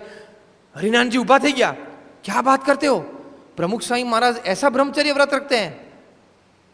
વિવેક સાગર સ્વામીએ પછી બધા મહિમાની વાતો કરી કે અમારા સ્વામિનારાયણ ભગવાને નિયમો આપ્યા છે, 200 વર્ષથી અમારા સંતો આ નિયમ પાળે છે. અને પ્રમુખ સ્વામી મહારાજ દેશ પ્રદેશમાં ફરજને એમની ઉંમર 61 વર્ષની થઈ, પણ એમના બ્રહ્મચર્ય જીવનમાં નિષ્કલંકપણું આપણને દેખાય છે. અને એ બધો મહિમા હરિનારાયણજીએ સાંભળ્યો, ઊભા થઈને પંચાંગ પ્રણામ કર્યા અને પછી બોલ્યા કે સ્વામીજી अब हमारा मस्तक उन्नत हो गया. केम कि स्वामी हम जब देश प्रदेश जाते हैं, लोग हमको पूछते हैं कि तुम्हारी भारतीय सांस्कृतिक परंपरा में, तुम्हारे भारतीय संत परंपरा में ऐसी बातें थी कि जो संत होते हैं वो अष्टांग ब्रह्मचर्य रखते थे. तो आज कोई समाज में, भारतवर्ष में ऐसे संत है कि जो अष्टांग ब्रह्मचर्य रख के समाज में घूमते हैं? जब हमको ये सब पूछते थे तब हम नतमस्तक हो जाते थे और मनोमन विलाप करते थे कि नहीं नहीं, आज तो ऐसे भारतवर्ष में कोई साधु नहीं है. लेकिन आज पता चला कि हमारे बीच में ये रत्न है. प्रमुख स्वामी महाराज एक रत्न है. अब हम प्रदेश में जाएंगे, कोई हमको पूछेगा कि कोई है, तो हम उनको बोलेंगे उन्नत मस्तक करके, आओ भारत में प्रमुख स्वामी महाराज के दर्शन आपको कराएंगे. खुश થઈ ગયા. પછી કે છોડ દો इंदिरा गांधी को, प्रमुख स्वामी दीप प्रागट्य करेंगे. विवेक सागर सांगे ये तो कहूँ છું ક્યારનો એ જ વાત કરું છું કે છોડ દો इंदिरा गांधी को, प्रमुख स्वामी दीप प्रागट्य कर देंगे. तो કે બાબુ એમાં આવી ગયું બધું, કે છે આમ ખુશ થઈ ગયા. ત્યારથી અમને સંસ્થા માટે એકદમ અહોભાવ થઈ ગયો અને પ્રમુખ સ્વામી મહારાજ માટે એકદમ અહોભાવ થઈ ગયો. તો જો દેશ પ્રદેશમાં સંતો એમને આટલો ભાવ થાય છે. સુશીલ કુમારજી જૈનાચાર્ય હતા અને વર્લ્ડ રિલિજન કોંગ્રેસની સ્થાપના એમણે કરી છે. વર્લ્ડ રિલિજન કોંગ્રેસના પોતે ફાઉન્ડર ચેરમેન હતા અને પ્રોફાઉન્ડ સ્પીકર, જબરજસ્ત વક્તા હતા. આમ 50,000ની મેદની બેઠી હોય અથવા તો આમ 500 માણસની એકદમ વિદવત મેદની બેઠી હોય, પણ એને આમ રંજન કરાવી શકે એટલા સારા પોતે વક્તા, એટલા વિદ્વાન. પણ એ સુશીલ કુમારજી 1992માં યોગી શતાબ્દી મહોત્સવમાં આવ્યા અને ત્યાં યુવા પ્રદર્શન જોયું, બ્યુટીફુલ બોર્ડરલેસ વર્લ્ડ બધું પ્રદર્શન જોયું, બાલનગરીમાં ફર્યા, 212 સ્વયંસેવકોને મળ્યા. એ લોકો જે રીતે બધું મહોત્સવનું ધ્યાન રાખતા હતા, બાલનગરી સાચવતા હતા અને સેવા કરતા હતા, સાથે સાથે ભણવાનું પણ ચાલુ હતું. આ બધું બધા સેમિનાર ને કોન્ફરન્સીસ જોયા, સંતોને મળ્યા અને એ આખો ઉત્સવ જોયો અને અક્ષરધામ જોયું અને મંચ ઉપરથી અહોભાવથી બોલી ગયા કે after seeing this festival I am speechless with emotions.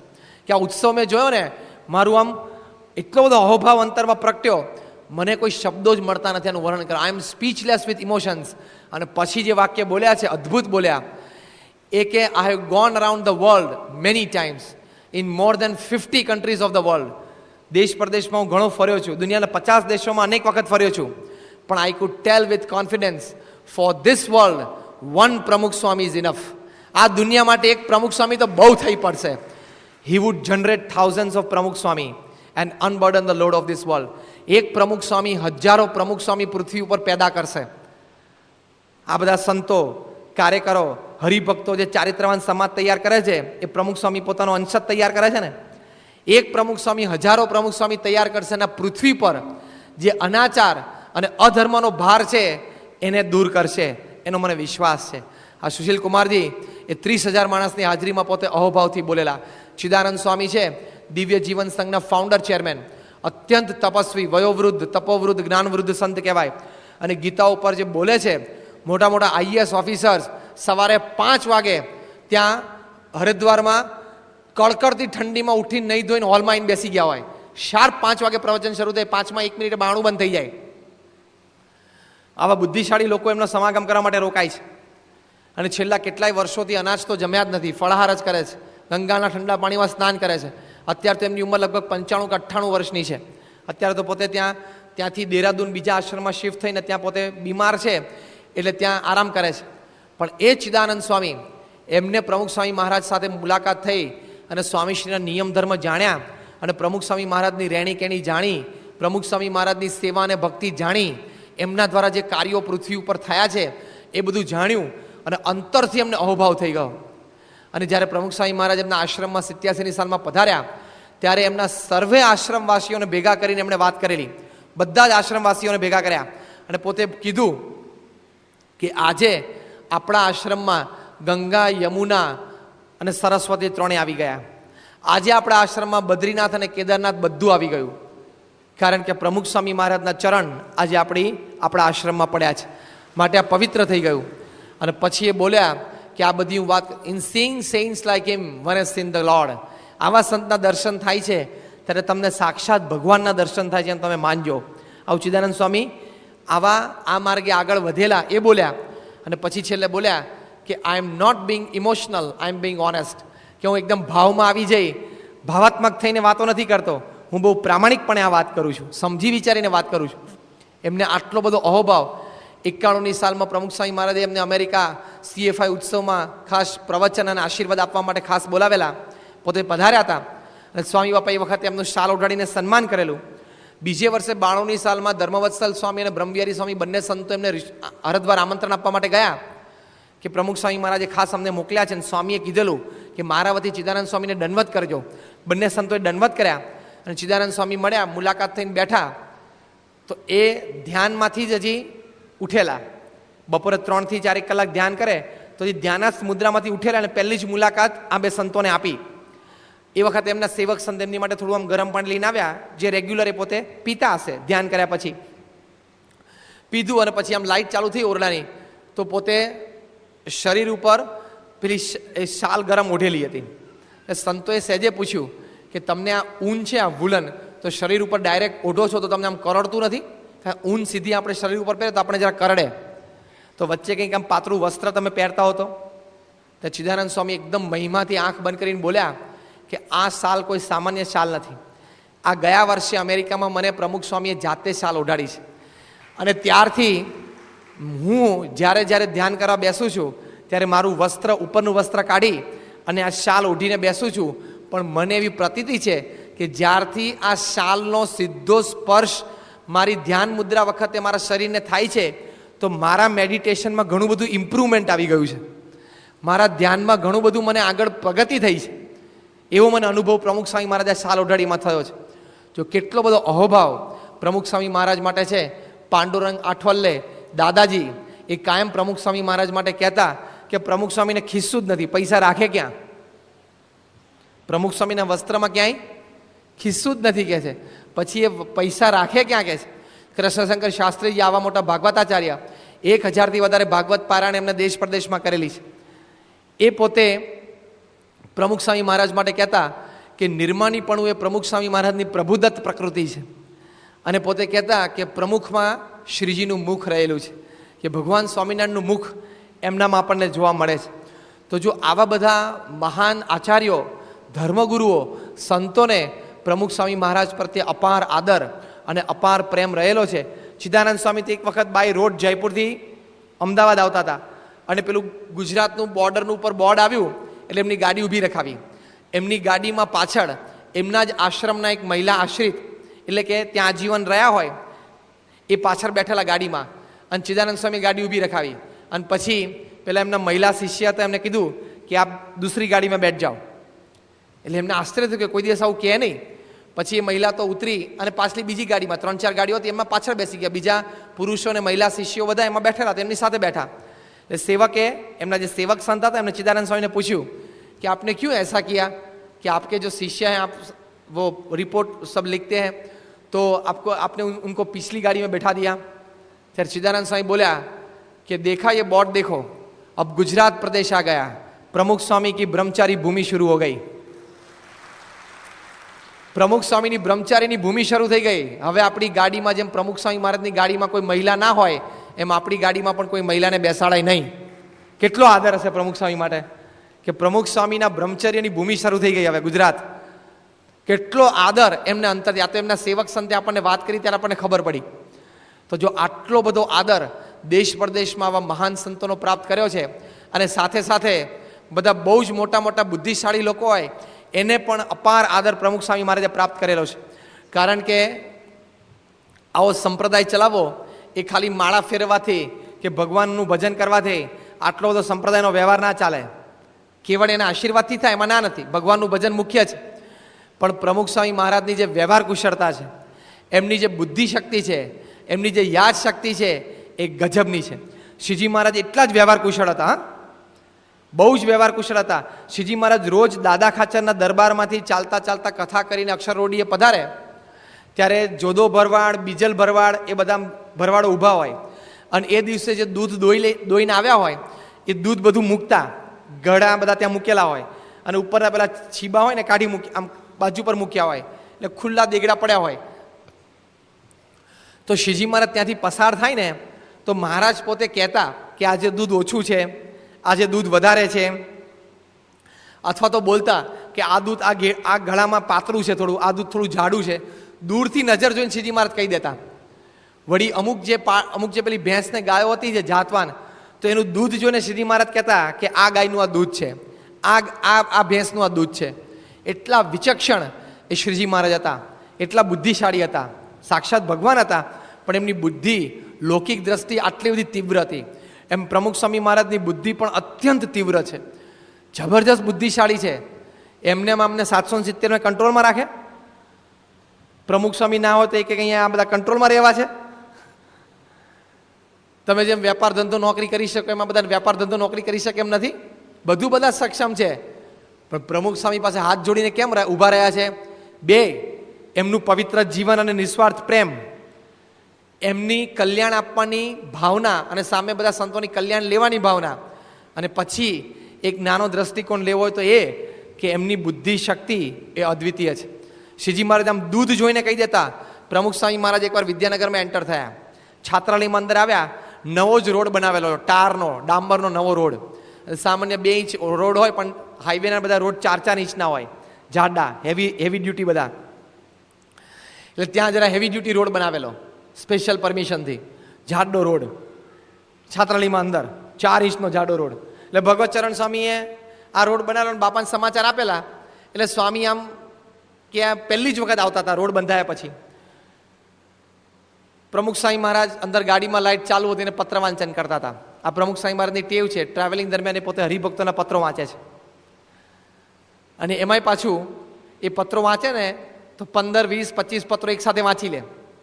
ગાડીમાં તો લખી ના શકે, કારણ કે ખાડા ટેકરા આવતા હોય, બ્રેક વાગે, હાઈવે ઉપર બધે જતું હોય. ઉતારે પહોંચે એ 25 પત્રો ધર્મચરણ સ્વામીને આપી દીધા હોય, પછી રાત્રે કે બીજે દિવસે પત્ર લેખન કરવા બેસે ને ત્યારે ધર્મચરણ સ્વામી ખાલી એટલું જ યાદ કરવાનું કે પેલા જગદીશભાઈનો નડિયાદથી પત્ર, એટલે તરત સ્વામીને આખી સ્ટોરી યાદ આવી જાય. સ્વામી કે એને દુકાન વેચવાની વાત છે ને તો આશીર્વાદ આપી દો, લખી દો કે આશીર્વાદ છે, દુકાન વેચી કાઢે. 25 પત્રોમાં ખાલી નામ જ બોલવાનું. હા, આગલા દિવસે 25 પત્રો વાંચ્યા હોય તો. અને આપણને હમણાં કીધું 5 દિવસ પારાયણ કરી પૂરી થઈ, એક પ્રસંગ આવીને કોને કથા કેવી, આમ પારાયણ કેવી થઈ? જબરજસ્ત કે સ્વામી, જોરદાર. પણ આમ તોય આમ કેવી થઈ? ફેન્ટાસ્ટિક. તોય આમ કેવી થઈ? તો કંઈક કહેતો કરો. અરે સ્વામી વાત પૂછો મને. કેમ વાત પૂછો માં? ખબર પડી? કારણ કે એક પ્રસંગ કહી શકે એમ નથી. ઇધર સે ડાલ કે ઇધર સે નિકાલ દિયા. આમ આમ ખંખેરીને ઊભા થશે, ધૂળ નથી તો આમ આમ કરીને ઊભા થશે હમણાં બધા. આમ આમ એટલે આમ આમ ગયું. 85 વર્ષે આવી તીવ્ર સ્મરણ શક્તિ છે એમની. તો વિદ્યાનગરના પ્રસંગની આપણે વાત કરતા હતા કે આમ પત્ર વાંચન કરતા કરતા ચશ્મા પહેરેલા હતા ને આવ્યા અને બી બ્લોક પાસેથી ચોકમાંથી આમ ગાડીએ ટર્ન લીધો. હવે એકદમ ધીમી ગાડી, 5 કિલોમીટર 5ની સ્પીડે માંડ ગાડી ચાલતી હોય, ટર્નિંગ 2 હોસ્ટેલના બિલ્ડિંગની વચ્ચેથી, અને ટર્નિંગ લઈને ઉતારા પાસે ઉભા અને ભગવત ચરણ સ્વામી બારણું ખોલ્યું અને આમ હસતા હતા, મલકાતા હતા, એમ કે સ્વામી હમણાં સારો અભિપ્રાય આપશે કે રોડ સરસ થયો છે. એટલે સ્વામી આમ સેવક સંતો એમ બાપાને આમ ગાડીમાંથી આમ બહાર લાવ્યા અને એમ સામે ભગવત સ્વામી ઊભા હતા અને હસતા હતા. સ્વામી કે પટેલ બહુ હસવાની જરૂર નથી. પહેલું જ વાક્ય બોલે હસતા હસતા સ્વામી કે પટેલ બહુ હસવાની જરૂર નથી. તમને મનમાં ક્યાં ફસે કે રોડ મેં બહુ સારો બનાવ્યો પણ આ બી બ્લોક પાસે વણાકમાં ઢાળ છે, ત્યાં ઢીચણ સુધીનું પાણી ભરાશે. ભગવત ચરણ સ્વામી ડઘાઈ ગયા. આમ ભગવત સ્વામી કે મને ખબર છે, કારણ કે બંનેને આમ રમૂજ કરવાનો બહુ સારો પ્રસંગ ઊભો થઈ જાય છે અને બંને આમ સાહજિક એકબીજા સાથે રમૂજ કરતા હોય છે. એટલે ભગવત ચરણ સ્વામી કે મને ખબર કે તમે કોઈ દાડો સારું કામ કરો ને વખાણ કરવાના છો નહીં. એટલે હસતા હસતા વાત કરતા હતા. સ્વામી કે પટેલ આ તો તમારે માનવું હોય તો માનો, બાકી ત્યાં પાણી ભરાશે. એટલે પછી તો વાત કરતા કરતા જતા રહ્યા સ્વામી. અને મોટા પુરુષોની આદત હોય એક વાત એક ટકોર એક જ વખત કરે, બીજી વખત કરે જ નહીં. બહુ મુમુક્ષુ હોય ને તો બીજી વખત કરે, પણ ત્રીજી વખત તો કરે જ નહીં. પછી એની ઈચ્છા હોય તે સુધરે, એને વિચારો તે સુધરે, બાકી ભગવાન ઉપર છોડી દે. મોટા પુરુષો કોઈ પણ વસ્તુ આગ્રહથી કહે નહીં, એનો સિદ્ધાંત છે. તો સ્વામી કે સારું એમ ચાલ્યા ગયા. અને પછી તો કાર્યક્રમ બધો પૂરો થઈ ગયો, ત્યાંથી વિદાય થયા. 2-4 મહિના જતા રહ્યા, ચોમાસું બેઠું અને ધમધોકાર પહેલો જ વરસાદ પડ્યો. તે ભગવતચરણ સ્વામી ઓફિસમાં બેઠા હતા. પછી એમને એકદમ યાદ આવ્યું કે સ્વામી કહેતા હતા કે બી બ્લોક પાસે વણાક છે અને ત્યાં ઢાળ છે. અને તે વખતે હું તો બોલેલો, સ્વામીને કીધેલું કે સારામાં સારો રોડ તૈયાર થયો છે અને વ્યવસ્થિત તૈયાર થયો છે, એન્જિનિયરે બધા જોયું છે, કંઈ ઢાળ નથી. પણ સ્વામી એવું બોલે તો જોવા તો દે. તો આમ ધોતી ઊંચું ચડાવીને બહાર ગયા, તે ઢીચણથી 2 ઇંચ નીચું એટલું પાણી ભરાયેલું હતું. એને આશ્ચર્ય થયું, ખારું બહુ કહેવાય. હવે પ્રમુખ સ્વામી મહારાજે એ ઢાળ કેવી રીતે પારખી લીધો હશે? હવે તમે વિચાર કરો, હવે એનાલિસિસ કરો. એક તો મર્સિડીઝ જેવી ગાડી, એમાં આટલો રોદો આવે ને તોય ખબર ના પડે. એ ગાડી જેવી છે, એના જમ્પર્સ જ એવા છે. એમાં ઢાળ ઓળખવો, એ પણ ઢાળ સ્પેશિયલ બનાવે તો બરોબર છે. ફ્લેટ રોડમાં ભૂલથી ઢાળ રહી ગયો હોય, એ મર્સિડીઝમાં બેઠા બેઠા એ ઢાળ ખબર પડી જાય. અંદાજ આવ્યો? હવે ખબર પડી. અને એ પાછું ગાડી ટર્ન લેતી હોય ત્યારે સીધી ઉતરતી હોય આમ 1.5-2 મિનિટ સુધી તો થોડીક ખબર પડે. ટર્નિંગમાં થોડોક જ ઢાળ હોય તો આખો ઢાળ તો ટર્નિંગમાં પૂરો ના થયો હોય, ખાલી આમ એનો એક કવ આવ્યો હોય એમાં પકડી પાડવું. અને એમાં પ્રમુખ સ્વામી મહારાજ આમ ધારી ધારી રોડ ઉપર જોતા હતા. ઢાળ જોવા માટે શું કરતા હતા? પત્ર વાંચન કરતા હતા. પત્ર વાંચન કરતા કરતા 5ની સ્પીડે મર્સિડીઝ જેવી ગાડીમાં બેઠા બેઠા વણાકમાં ઢાળ પાળખવો, આ તીવ્ર બુદ્ધિશક્તિ જોઈએ. આ કોઈ સામાન્ય વ્યક્તિનું કામ નથી. ખ્યાલ આવ્યો? તો જો આવી પ્રમુખ સ્વામી મહારાજની બુદ્ધિશક્તિ દરેક ફિલ્ડમાં. સારંગપુરમાં નવું બાંધકામ થયું રસોડાનું ને બ્રહ્મતીર્થ સ્વામીને દેખાડતા હતા. અને દેખાડતા કે સ્વામીએ નવું બાંધકામ થયું આવી રીતે. તો સ્વામીને કે સ્વામી છત આપણે નવી લીધી. એક જ વાર આમ છત સામે જોયું ને સ્વામી કે છત વાંકી છે. બ્રહ્મતીર્થ સ્વામી ડઘાઈ ગયા. એ કે સ્વામી આ છત તો એકદમ સ્લેબ કોદાળ વાંકો હોય, એ તો સીધો જ લીધેલો હતો. સ્વામી કે આ સ્લેબ છે, આ છત સેજ વાંકી છે. સ્વામી કે તપાસ કરાવી લેજો, અને કદાચ ક્યાંકથી ઢીલું પડતું હોય ને તો એવું હોય તો એકાદ બીમ કોલમ ઊભો કરી દેજો કે. બ્રહ્મતીર્થ સ્વામી બધાને આશ્ચર્ય થયું. પછી તપાસ કરાવે ને તો ખરેખર એ સ્લેબ થોડોક લગભગ આ બાજુથી આ બાજુ 5 ઇંચમાં ઢાળવાળો હશે. નીચેથી ઊભા ઊભા સ્લેબની ઓળખાણ પડી ગઈ. બોલો એમને કેવી એમની બુદ્ધિશક્તિ હશે. કન્સ્ટ્રક્શન, લીગલ ને ફાઇનાન્સ 3માં તો માહેર છે. ભલાને આટી ખવડાવી દે. પછી બહાર ગયા ને તો પેલી પેરાપેટ હતી ને છજ્જુ, દિવાલ પેલું બારી ઉપરનું, વરસાદ ના આવે એની માટે, એની ઉપર પીપળું પડેલું, એમાં કેરોસીન ભરેલું. એ કેરોસીનની ટ્યુબ બારીમાંથી અંદર આવતી હતી. ત્યાં જે પેલા નવા સાધકો અને પાર્ષદો રસોઈ શીખતા હોય એને એક્સપેરિમેન્ટ માટેનો ગેસ ત્યાં પડેલો હોય છે. તો એ છજ્જા ઉપર પીપળું પડેલું. એટલે સ્વામી ચાલતા હતા આમ ને પાછળ નજર ગઈ. સ્વામી કે પેલું પીપળું પડેલું છે છજ્જા ઉપર. એ કે બ્રહ્મતીર્થ સ્વામી કે સ્વામી એમાં તો થોડુંક જ કેરોસીન હોય છે, અને ટ્રેનિંગ માટે નવી રસોઈ શીખતા હોય ને એ લોકો માટે ત્યાંથી પાઇપ કરીને આમ કેરોસીન અંદર લાવીએ છીએ અહીંયા પેલામાં. સ્વામી કે તમે સમજી રાખો, બારી ઉપરનું છજ્જુ બનાવ્યું હોય ને એ ખાલી વરસાદ રોકવા પૂરતું જ હોય, એની ઉપર પીપળા મુકાય નહીં. પીપળા મૂકો એટલે કોક દાડો હેઠું આવે. હવે જો આ વિચાર એ કોઈ સાહજિક કોઈ વ્યક્તિને જલ્દી આવે નહીં, પણ એટલા બધા માહેર આમ આખો પ્લાન લઈને બેઠા હોય અને આમ ધીમેથી બેસે સહજાનંદ સ્વામી મહારાજની જય કરીને પછી ખોલે પ્લાન. 2-4 સંતો બેઠા હોય, જે વિભાગ સંભાળતા હોય, 1-2 એન્જિનિયર બેઠા હોય, સ્ટ્રક્ચરલ એન્જિનિયર બેઠા હોય, આર્કિટેક્ટ બેઠા હોય અને સમજાવે બધું. 3-4 એન્જિનિયરો અનુભવી 10-15 વર્ષના, પેલો આર્કિટેક્ટ 5-7-10 વર્ષનો અનુભવી હોય અને પ્રમુખ સ્વામી મહારાજ બેઠા હોય. બધાને અનુભવ છે કે 1-1.5 મિનિટ સુધી સાંભળે અને એમની નેચરલ હેબિટ્સ છે બધી. કાં તો આમ હાથ આમ હોય એમના અને કાં તો સીધો ડાબા હોઠથી ડાબાથી આમ હોઠ પકડીને આમ જોવે મેપ ઉપર. 1-1.5 મિનિટ થાય તેમની પ્રશ્નોત્તરી શરૂ થાય. સ્વામી કે અહીં શું? પછી અહીંથી આ દરવાજામાંથી બહાર નીકળો તો અહીંથી આ ગેલેરી કેટલી આવે? બીજો ને ત્રીજો ને ચોથો પ્રશ્ન પૂછે ને એમાં તો બધાને હલાઈ કાઢે. બધાને અનુભવ છે.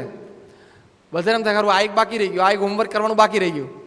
એટલી બધી એમની તીવ્ર બુદ્ધિ શક્તિ છે બાંધકામમાં. તો એમને આ બધું બાંધકામ કરે છે અને જમીનોના સિલેક્શન કર્યા છે. તમે જો પ્રમુખ સ્વામી મહારાજે તમારા વલસાડ શહેરમાં, સાંભળજો હા, તમારા વલસાડ શહેરમાં બધા બિલ્ડરોને અને કોન્ટ્રાક્ટરોને ભેગા કરો અને એ લોકોએ બધાએ ભેગા થઈને એમની આખી જિંદગીમાં જેટલા જમીનના સોદા નહીં કર્યા ને એટલા પ્રમુખ સ્વામી એકલાય કરેલા છે.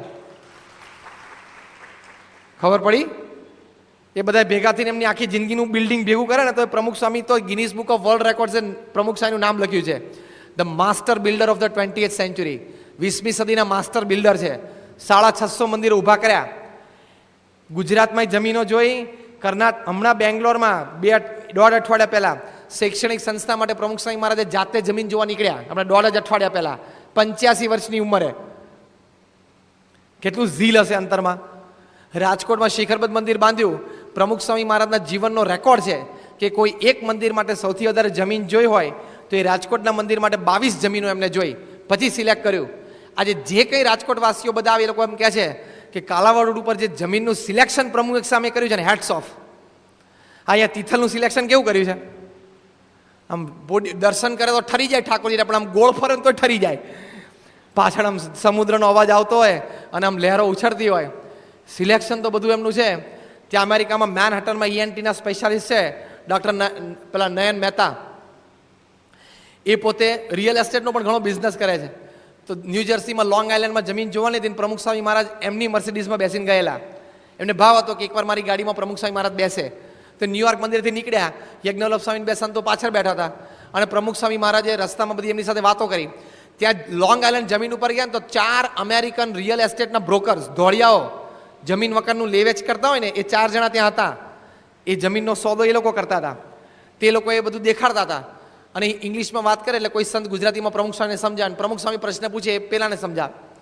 અને ડૉક્ટર નયન મહેતા વચ્ચે પોતે પણ આ જાણકાર એટલે થોડી એ પોતે વચ્ચે વાતચીતમાં હતા. એટલે પ્રમુખ સ્વામી મહારાજે પ્રશ્નો શરૂ કર્યા. લગભગ 30 થી 35 પ્રશ્નો પૂછ્યા. તો પેલા 4 ધોળિયા અમેરિકન રિયલ એસ્ટેટના બ્રોકર હતા ને એ મૂંઝાવા માંડ્યા. એ પેલા નયન મહેતાને કે હી is N American or Indian? American છે કે ઇન્ડિયન છે? કે પેલું નયન મહેતા કે કેમ? તો કે જે વ્યક્તિએ અમેરિકામાં રહીને 25 વર્ષ સુધી જમીન મકાનના સોદા કર્યા હોય ને એને જ આવા પ્રશ્નો સૂજે, બાકી સૂજે જ નહીં. બાકી બીજા કોકને તમે ક્યારની જમીન પરોવી દીધી હોત અને ચેક લખાઈ લીધો હોત, હા તો તમારા ગુરુ બહુ ભારે છે. કે નયન મહેતા કે વળતા આવતા ગાડીમાં એમને વાત કરી કે સ્વામી આમ હાથ જોડીને કે મને કંઠી તમે પહેરાવો અને તમારી પૂજા હું કરું. સ્વામી કે કેમ? કે અત્યાર સુધી એમ સમજતો તમે કે માળા ફેરવીને પૂજા કરીને સંતોને આશીર્વાદ આપી અને કથા કરીને પ્રતિષ્ઠા કરો છો ખાલી, પણ આજે ખબર પડી કે મારા કરતાં તમે જમીન મકાનના સોદામાં માહેર છો. કે એટલે એમને એમ સંપ્રદાય ચાલે છે. પ્રમુખ સ્વામી મહારાજ એક વખત આમ રસોડામાંથી સાહજિક પસાર થયા અને સંતો પૂરણપોળી બનાવતા હતા. સ્વામી કે લાવો હું બનાવું. તે ઘાસલેટના ડબ્બા ઊંધો કરીને ઘનશ્યામ પ્રસાદ સ્વામી એની ઉપર બેસીને વણતા હતા ઉત્તરાખંડની યાત્રા વખતે. તો સ્વામી ત્યાં જ બેસી ગયા. ઘાસલેટનો ઊંધો ડબ્બો તેની ઉપર બેઠા પૂરણપોળી વણવા માંડ્યા. આમ ગુંદલું બરોબર કરીને પોતે પૂરણપોળી વળી. બધા ભંડારી સંતો છે ને તો આમ ખુશ થઈ ગયા કે ઓહો, કે કોઈ દિવસ આપણે આટલા વર્ષોમાં 15-25 વર્ષમાં પ્રમુખ સ્વામી મહારાજને આ રોટલી વણતા જોયું નથી અને આટલી ફાઇન પૂરણપોળી વણે છે અને એટલી સરસ રીતે ઉપાડીને આમ તાવડીમાં નાખી. બ્રહ્મતીર્થ સ્વામી, ઘનશ્યામ સ્વામી બધા આપણે ભંડારી સંતો છે કે સ્વામી આ તમને આય આવડે છે? અમને તો ખબર નહીં, કોઈ દિવસ તમને વણતા નહીં જોયેલા. સ્વામી હસતા હસતા કે શાસ્ત્રીજી મહારાજે બધું શીખવાડ્યું છે ને પછી ગાદીએ બેહાડ્યો છે, એમને એમ નથી બેહાડ્યો. એમને એમ ગાદી નથી બેહાડ્યો, બધું શીખવાડ્યું છે મને કે. અને ખુશ થઈ ગયા. શું પૂરણપોળી પ્રમુખ સ્વામી મહારાજ વણે છે? ત્યાં અમને બધું આવડે છે. ખાલી પ્રવચન કરતા ને કથા કરતા નથી આવડતું, બધી રીતે માહેર છે. ત્યાં નૈરોબીમાં 88માં જન્મજયંતિ વખતે ત્યાં અરવિંદભાઈના ઘરે હતા અને પાછળ એમને સ્વિમિંગ પુલ, બધા સંતો અને સ્વામી બાપાને બધા એમની ઈચ્છા હતી કે બધા ત્યાં સ્નાન કરવા માટે ગયા. પછી બધા સ્નાન કરી લીધું. છેલ્લે બધાએ કીધું, યુવકો હરિભક્તો, કે બાપા તમે ને વિવેક સાગર સ્વામી એક રેસ લગાડો. સ્વામી કે ના આવે, બધું આપણે તરી લીધું કે ના સ્વામી લગાડો. બધાનો બહુ આગ્રહ હતો. એટલે પ્રમુખ સ્વામીને વિવેક સાગર સ્વામીને બે જણાને સ્વિમિંગ પુલના કિનારે ઊભા રાખ્યા. આમ ધોતિયાનો કછોટો બે જણાએ વાળી રાખેલો. એમ પેલા કે સ્વામી ગો 1 2 3 સેટ ગો બોલીએ એટલે તમારે બે પડવાનું. સ્વામી કે સારું. સેવક સંતે કહી રાખેલું બાપાને કે બાપા ગો શબ્દ આવે ને એટલે તમારે કૂદકો મારવાનો. સ્વામી કે સારું. અને વિવેક સાગર સ્વામી તૈયાર હતા. હવે વિવેક સાગર સ્વામીની ઉંમર તે વખતે 52 કે 55 વર્ષની હશે. હા, અને પ્રમુખ સ્વામી મહારાજની ઉંમર બસ 50 કે 52. પ્રમુખ સ્વામીની ઉંમર 68 વર્ષની, 68. અને પેલા બોલે કે સ્વામી રેડી, બંને 1 2 3 સેટ ગો, અને બે કૂદ્યા અંદર અને બે તરતા હતા. પ્રમુખ સ્વામી વિવેક સાગર સ્વામી સ્વિમ કરતા હતા. પ્રમુખ સ્વામી મહારાજે તો અંદર ડૂબકી મારીને તો છેક આમ અડધું પોણું સુધી સ્વિમિંગ પુલ પત્યું ત્યાં સુધી બહાર જ ના નીકળ્યા. અને થોડેક બહાર નીકળી અને ગોળ ફરી અને પગથી અડીને ધક્કો મારી. એક્સપર્ટ ઓલિમ્પિકનો સ્વિમર તરે ને એવી રીતે પ્રમુખ સ્વામી મહારાજે ટર્ન વાળ્યો. રેસમાં છે ને આપણે શું કરીએ સ્વિમિંગમાં, છેક દિવાલ પાસે જઈને અડીને પાછા આવીએ. છેક દિવાલ પાસે ના જવાનું હોય, તમારા બોડીના લેન્થ સુધીમાં રેન્જમાં તમે આવી જાઓ ને એટલે ગોળ ફરી અને ખાલી અંગૂઠો અડાડી દેવાનો હોય લાઈનને અને તરવાનું ચાલુ કરી દેવાય. તો સીધું તમે આમ 5 7 10 સેકન્ડ કમાઈ જાઓ. પ્રમુખ સ્વામી મહારાજ વિવેક સાગર અડીને પાછા આવ્યા અને અડધે પહોંચ્યા હતા તો પ્રમુખ સ્વામી મહારાજ વિનિંગ લાઈન ઉપર પહોંચી ગયા હતા. કે સ્વામી તમે તો આમ બહુ ફાસ્ટ. વિવેક સાગર સ્વામી કે મને ખબર નહીં, મને એમ કે તમે ઊંધા પાટ પડીને ખાલી પાણી પડ્યા રહો છો, આવું તરતા આવડે છે. પણ પ્રમુખ સ્વામી મહારાજ એક્સપર્ટ સ્વિમર છે. ચાણસદ ગામમાં તળાવ છે. શાંતિલાલ નાના હતા પ્રમુખ સ્વામી, ચડ્ડી પહેરેલા આવા નાના 7 8 વર્ષના. ત્યારે કોઈક હવારના પોરમાં કોઈક ઘરે આવે, પેલા બૈરાઓ બધા બેડું ભરીને પાણી ભરવા માટે ગયા હોય અને કોકના હાથમાંથી અંધારામાં બેડું છટકે અને તળાવમાં અંદર જતું રહે તો આખા ગામમાં કોણ હતો એક જ જણો કાઢનારો? શાંતિલાલ. ત્યારે બોલાવે અને પ્રમુખ સ્વામીની ઉંમર 7 કે 8 વર્ષની હોય. તળાવના કિનારે જઈ અને એમની ટ્રેડિશનલ દેશી સ્ટાઇલ પ્રમાણે નાક આમ આંગળીથી બંધ કરી અને ડૂબકી મારે નીચેથી બેડું કાઢી આવે. તે વખતે નાના હતા ત્યારે લોકોના ડૂબેલા બધા બેડા કાઢતા હતા. આજે ડૂબેલા જીવને ભવસાગર પાર પ્રમુખ સ્વામી કરાવે છે. એવા તરવૈયા છે આ કોઈ સામાન્ય વ્યક્તિ નથી. You name the field and he is a master. લીગલમાં આપણા હરીશભાઈ દવે છે જનરલ સેક્રેટરી, એક આઈએએસ કક્ષાના વ્યક્તિ છે.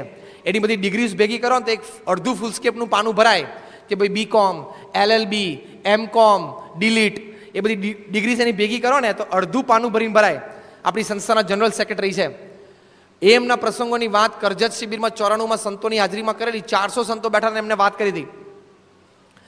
એક વખત સ્વામી અમદાવાદ આવવાના હતા તો દેશ પ્રદેશમાં આપણા બધા નાના મોટા જમીનોના પ્રશ્ન હોય, બીજો ત્રીજો વ્યવહારિક હોય, કોર્ટ કેસીસ હોય, 56 જેટલી ફાઇલ પેન્ડિંગ હતી.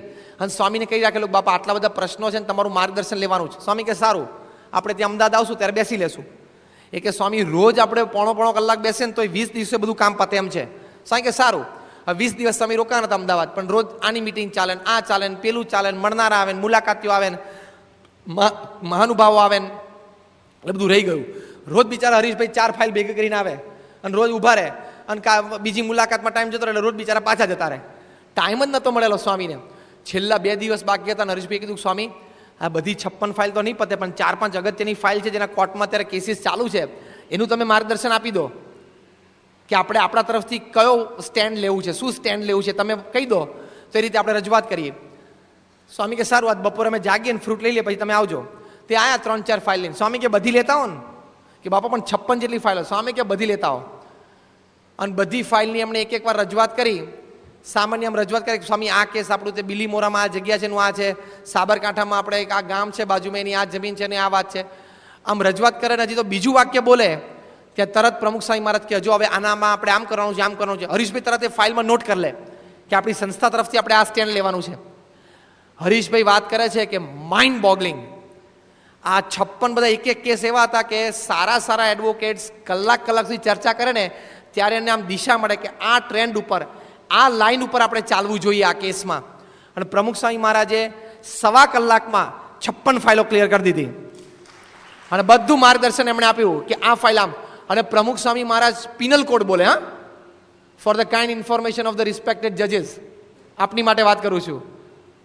Four the kind information of my honour. Pramukh Swami Maharaj penal code સાથે વાત કરી શકે. પ્રમુખ સ્વામી મહારાજ કહે કે આ કેસમાં આ કલમ લાગુ પડશે એટલે તમે આ રીતે બોલજો, આ રીતે વાત કરજો અને આ સ્ટેન્ડ આપણે લેવાનું છે. હરીશભાઈ વાત કરી કે all 56 cases worked out according to the advice of Pramukh Swami 100% successful.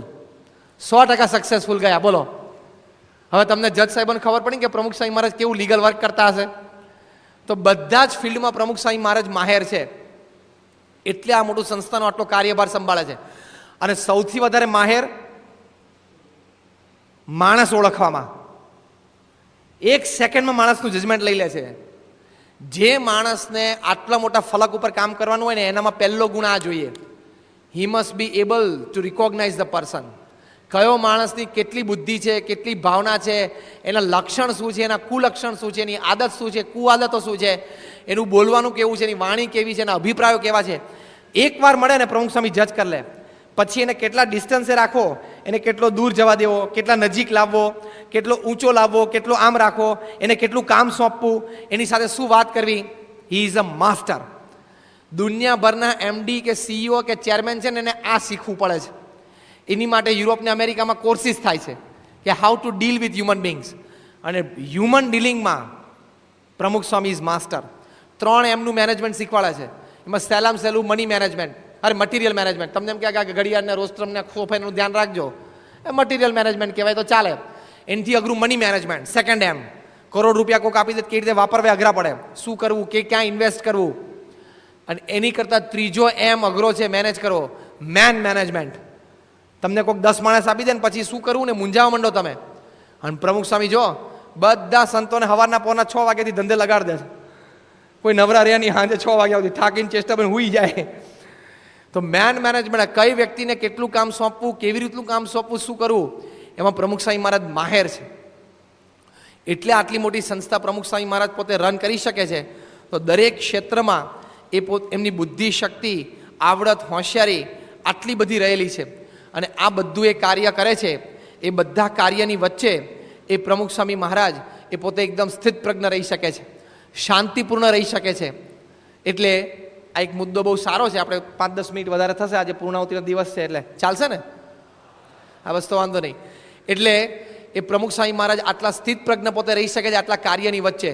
અમદાવાદમાં પ્રમુખ સ્વામી મહારાજ હતા અને પ્લાનિંગ કમિશન ઓફ ઇન્ડિયાના એક વ્યક્તિ, જે પ્લાનિંગ કમિશનમાં 5 જ વ્યક્તિ હોય અને ભારત સરકારનું અબજો રૂપિયાનું ફંડ, ભંડોળ, એ દર વર્ષેમાંથી કેટલા કરોડો રૂપિયા વાપરવા અને કયા સ્ટેટને કેટલા આપવા એ પ્લાનિંગ કમિશન નક્કી કરે. બરોબર ને દોલતભાઈ?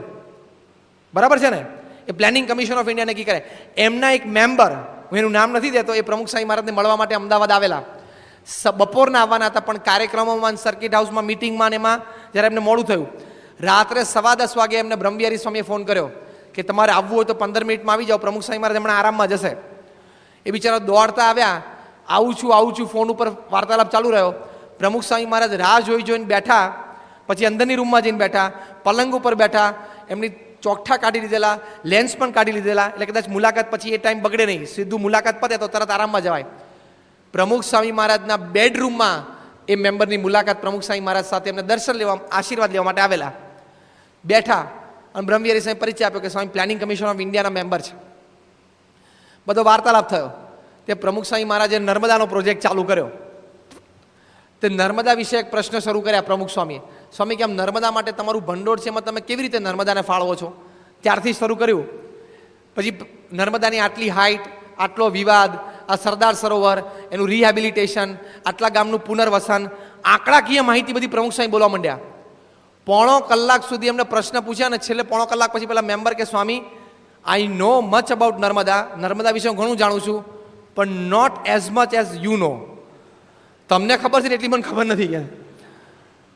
અને પછી એ બોલ્યા આમ એકદમ આમ આદ્ર ભાવે, એ કે સ્વામી તમારા જેવા સંત ગુજરાતમાં છે, પોતે ત્યાગી છો, તમે સંસાર છોડીને નીકળ્યા છો, પણ ગુજરાતની પ્રજાના હિત માટે જો નર્મદાની ચિંતા, એ તમને 82 વર્ષની ઉંમરે દિવસમાં 14 કલાક કામ કર્યા પછી રાત્રે 10:30 વાગે આરામમાં જતી વખતે જો આટલી ચિંતા નર્મદાની હોય તો નર્મદા પૂરી થશે જ.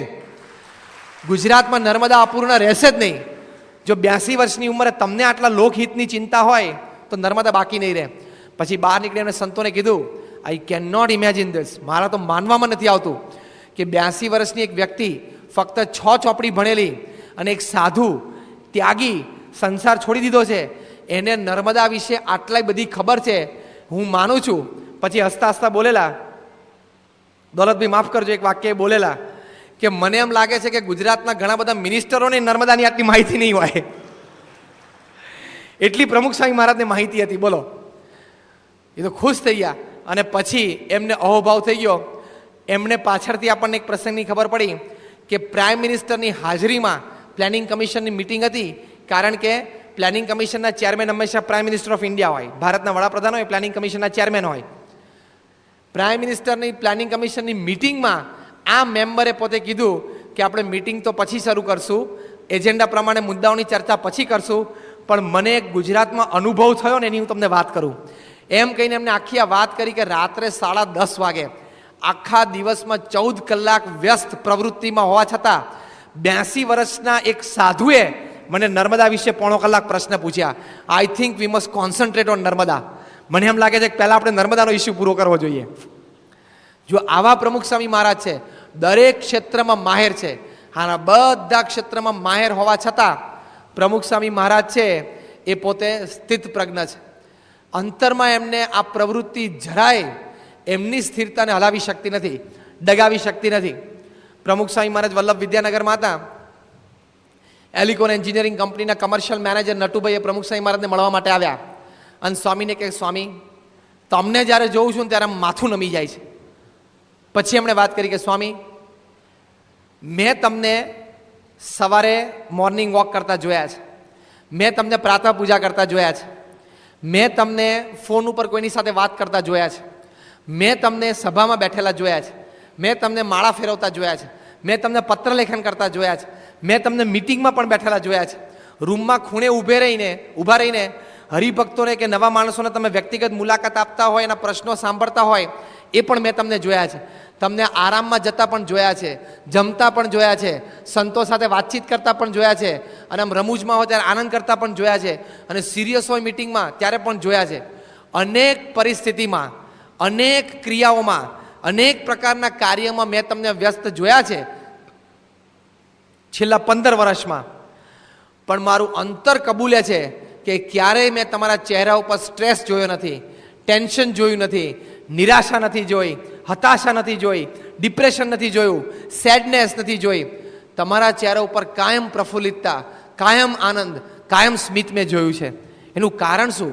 નહીં તો આટલું બધું કામ, આટલી વિવિધ પ્રકારનું કોઈ કરતા હોય અને આટલા બધા લોકોના દુઃખ સાંભળતા હોય, એ માણસ સહેજે આમ ડિપ્રેશનમાં કે સેડનેસમાં, કંટાળામાં, નિરાશામાં કોક વખત તો આવી જાય. ત્યારે અને અમે એસી ચેમ્બરમાં રહીએ છીએ, ઓફિસ એસી છે, ઘર એસી છે, ગાડી ડ્રાઈવર ચલાવે છે ને એસી છે, અને એમ સહી કરીએ છીએ રોજમાં લાખો રૂપિયાના ચેક ઉપર. અને આ 100 કરોડનું એલિકોનનું ટર્નઓવર છે, એ કમર્શિયલ મેનેજર તરીકે બધો વહીવટ ને વ્યવહાર હું કરું છું. દેશ પરદેશમાં બધે ફરું છું, 5 સ્ટાર હોટલોમાં રહું છું, અને નાચ મ્યુઝિક હોય કે મનગમતા ભોજન જમવા હોય ત્યારે હોટલોમાં જમી શકું છું. છતાં ટેન્શન, નિરાશા, હતાશા દિવસમાં 25 વખત આવી જાય છે. અને જો રાત્રે સૂતી વખતે 2 ઘૂંટડા પીવું નહીં તો ઊંઘ ના આવે. શેના? છાસના? બેક પાઇપર એના 2 ઘૂંટડા પીવું નહીં તો ઊંઘ નથી આવતી. અને તમે તો એકદમ સરસ વ્યસ્ત રીતે ઊંઘી જાઓ છો. અને મેં તો સાંભળ્યું છે કે તમે પલંગમાં આડા પડો એટલે બીજી મિનિટે નસકોરા બોલાવો છો. સ્વામી આમ હસ્યા. વિવેક સાગર સ્વામી કંઈ બોલ્યા નહીં. એ સ્વામી સામું જોઈ રહ્યા, આ પ્રશ્ન બહુ સારો છે, બાપાનો ઉત્તર આપ. ભલે બાપા ઉત્તર કરતા. સ્વામી કે જો નટુભાઈ, પહેલી વાત તો એ કે અમે જે કંઈ કરીએ છીએ એ અમારા ઈષ્ટદેવ શ્રીજી મહારાજની આજ્ઞાથી અને અમારા ગુરુ જોગી મહારાજની આજ્ઞાથી કરીએ છીએ. અમે મનગમતું કશું નથી કરતા, મન ધાર્યું નથી કરતા, એમની ઈચ્છા પ્રમાણે કરીએ છીએ. જો પહેલી વાત આ. જો આ બધા રહસ્ય પ્રમુખ સ્વામી મહારાજે સમજાવ્યા છે. બીજી વાત એમણે કરી કે જો અમે જે કંઈ કરીએ છીએ એ સેવા ભાવનાથી કરીએ છીએ, અમારે કોઈ સ્વાર્થ નથી. કોઈ લોકો અમને માને, પૂજે, પૈસા આપે, અમારી જય બોલાવે એની માટે અમે કામ નથી કરતા. અમે કોઈ નોકરી, દરજ્જા માટે, સ્ટેટસ માટે નથી કરતા. અમે લોકોને લાભ થાય એની માટે કરીએ છીએ. જો આ બીજી ભાવના. ત્રીજું પ્રમુખ સ્વામી મહારાજે બહુ સરસ કીધું. પ્રમુખ સ્વામી મહારાજ કહે કે નટુભાઈ, આખો દિવસ પ્રવૃત્તિ કરીએ અને સાંજે સુવા જઈએ ત્યારે જોગી મહારાજને અમે બધી જ પ્રવૃત્તિ પાછી આપી દઈએ કે તમારી આજ્ઞાથી અમે આ બધું કામ કર્યું, હવે તમારે એનું જે ફળ આપવું હોય એ આપો, હું સૂઈ જાઉં છું. બીજે દિવસે સવારે ઉઠીને પ્રાર્થના કરીને પાછું જોગી મહારાજને કંઈક લાવો, આજે મારે શું સેવા કરવાની છે, અને સુજાડે અમે સેવા કરીએ છીએ. હવે આ કેવી ટેકનિક? ટોટલ અટેચમેન્ટ અને ટોટલ ડિટેચમેન્ટ. કામ કરે ત્યારે તને મને બધા પ્રકારે અંદર ઉતરી જાય, અને કામમાંથી અલિપ્ત થાય ત્યારે સર્વથી ન્યારા, કાંઈ એનું મનમાં લઈને ફરે નહીં. સ્વામી કે સવાર ઉઠીએ ત્યારે પાછું કામ હાથમાં લઈ લઈએ, રાત્રે પાછું સોંપી દઈએ, ફળની કોઈ અપેક્ષા નહીં. આ ત્રીજી ટેકનિક. ચોથી વાત પ્રમુખ સ્વામી કા મહારાજે કરી કે અમારા ગુરુ શાસ્ત્રીજી મહારાજ અમને એક વાત શીખવાડી છે કે કોઈ વ્યક્તિ પોતાના માથા ઉપર ઘડો ભરીને પાણી લઈને જતું હોય તો એને ભાર લાગે કે આ ઘડો ભરીને પાણી ઉચકીને હું જઉં છું. કેમ? એમ માને છે કે આ હું ઉચકું છું એટલા માટે. એનો એ જ વ્યક્તિ સમુદ્રમાં ડૂબકી મારે તો લાખો ટન પાણી એના માથા ઉપરથી ફરી વળે પણ એને ભાર લાગે નહીં. એમ આપણે જો માનીએ કે આ કામ હું કરું છું, આ કામ મારાથી થયું, મારી બુદ્ધિ અને આવડતથી આ કામ સક્સેસ થયું, બાકી ના થાય. સ્વામી કે તો તમને બોજો લાગશે, તો ટેન્શન આવશે, કામ પૂરું નહીં થાય અથવા બગડશે તો તમે ટેન્શનમાં આવી જશો. પણ કામ બધું કરીએ પણ મનમાં એમ રાખીએ કે જેવી ભગવાનની ઈચ્છા, એ કરતા કરતા છે, પરિણામ એમને જે આપવું એ આપે, તો સારું કે નરસું જે કંઈ પરિણામ આવે એમાં આપણે સ્વસ્થ રહી શકીએ. આ ટેકનિક.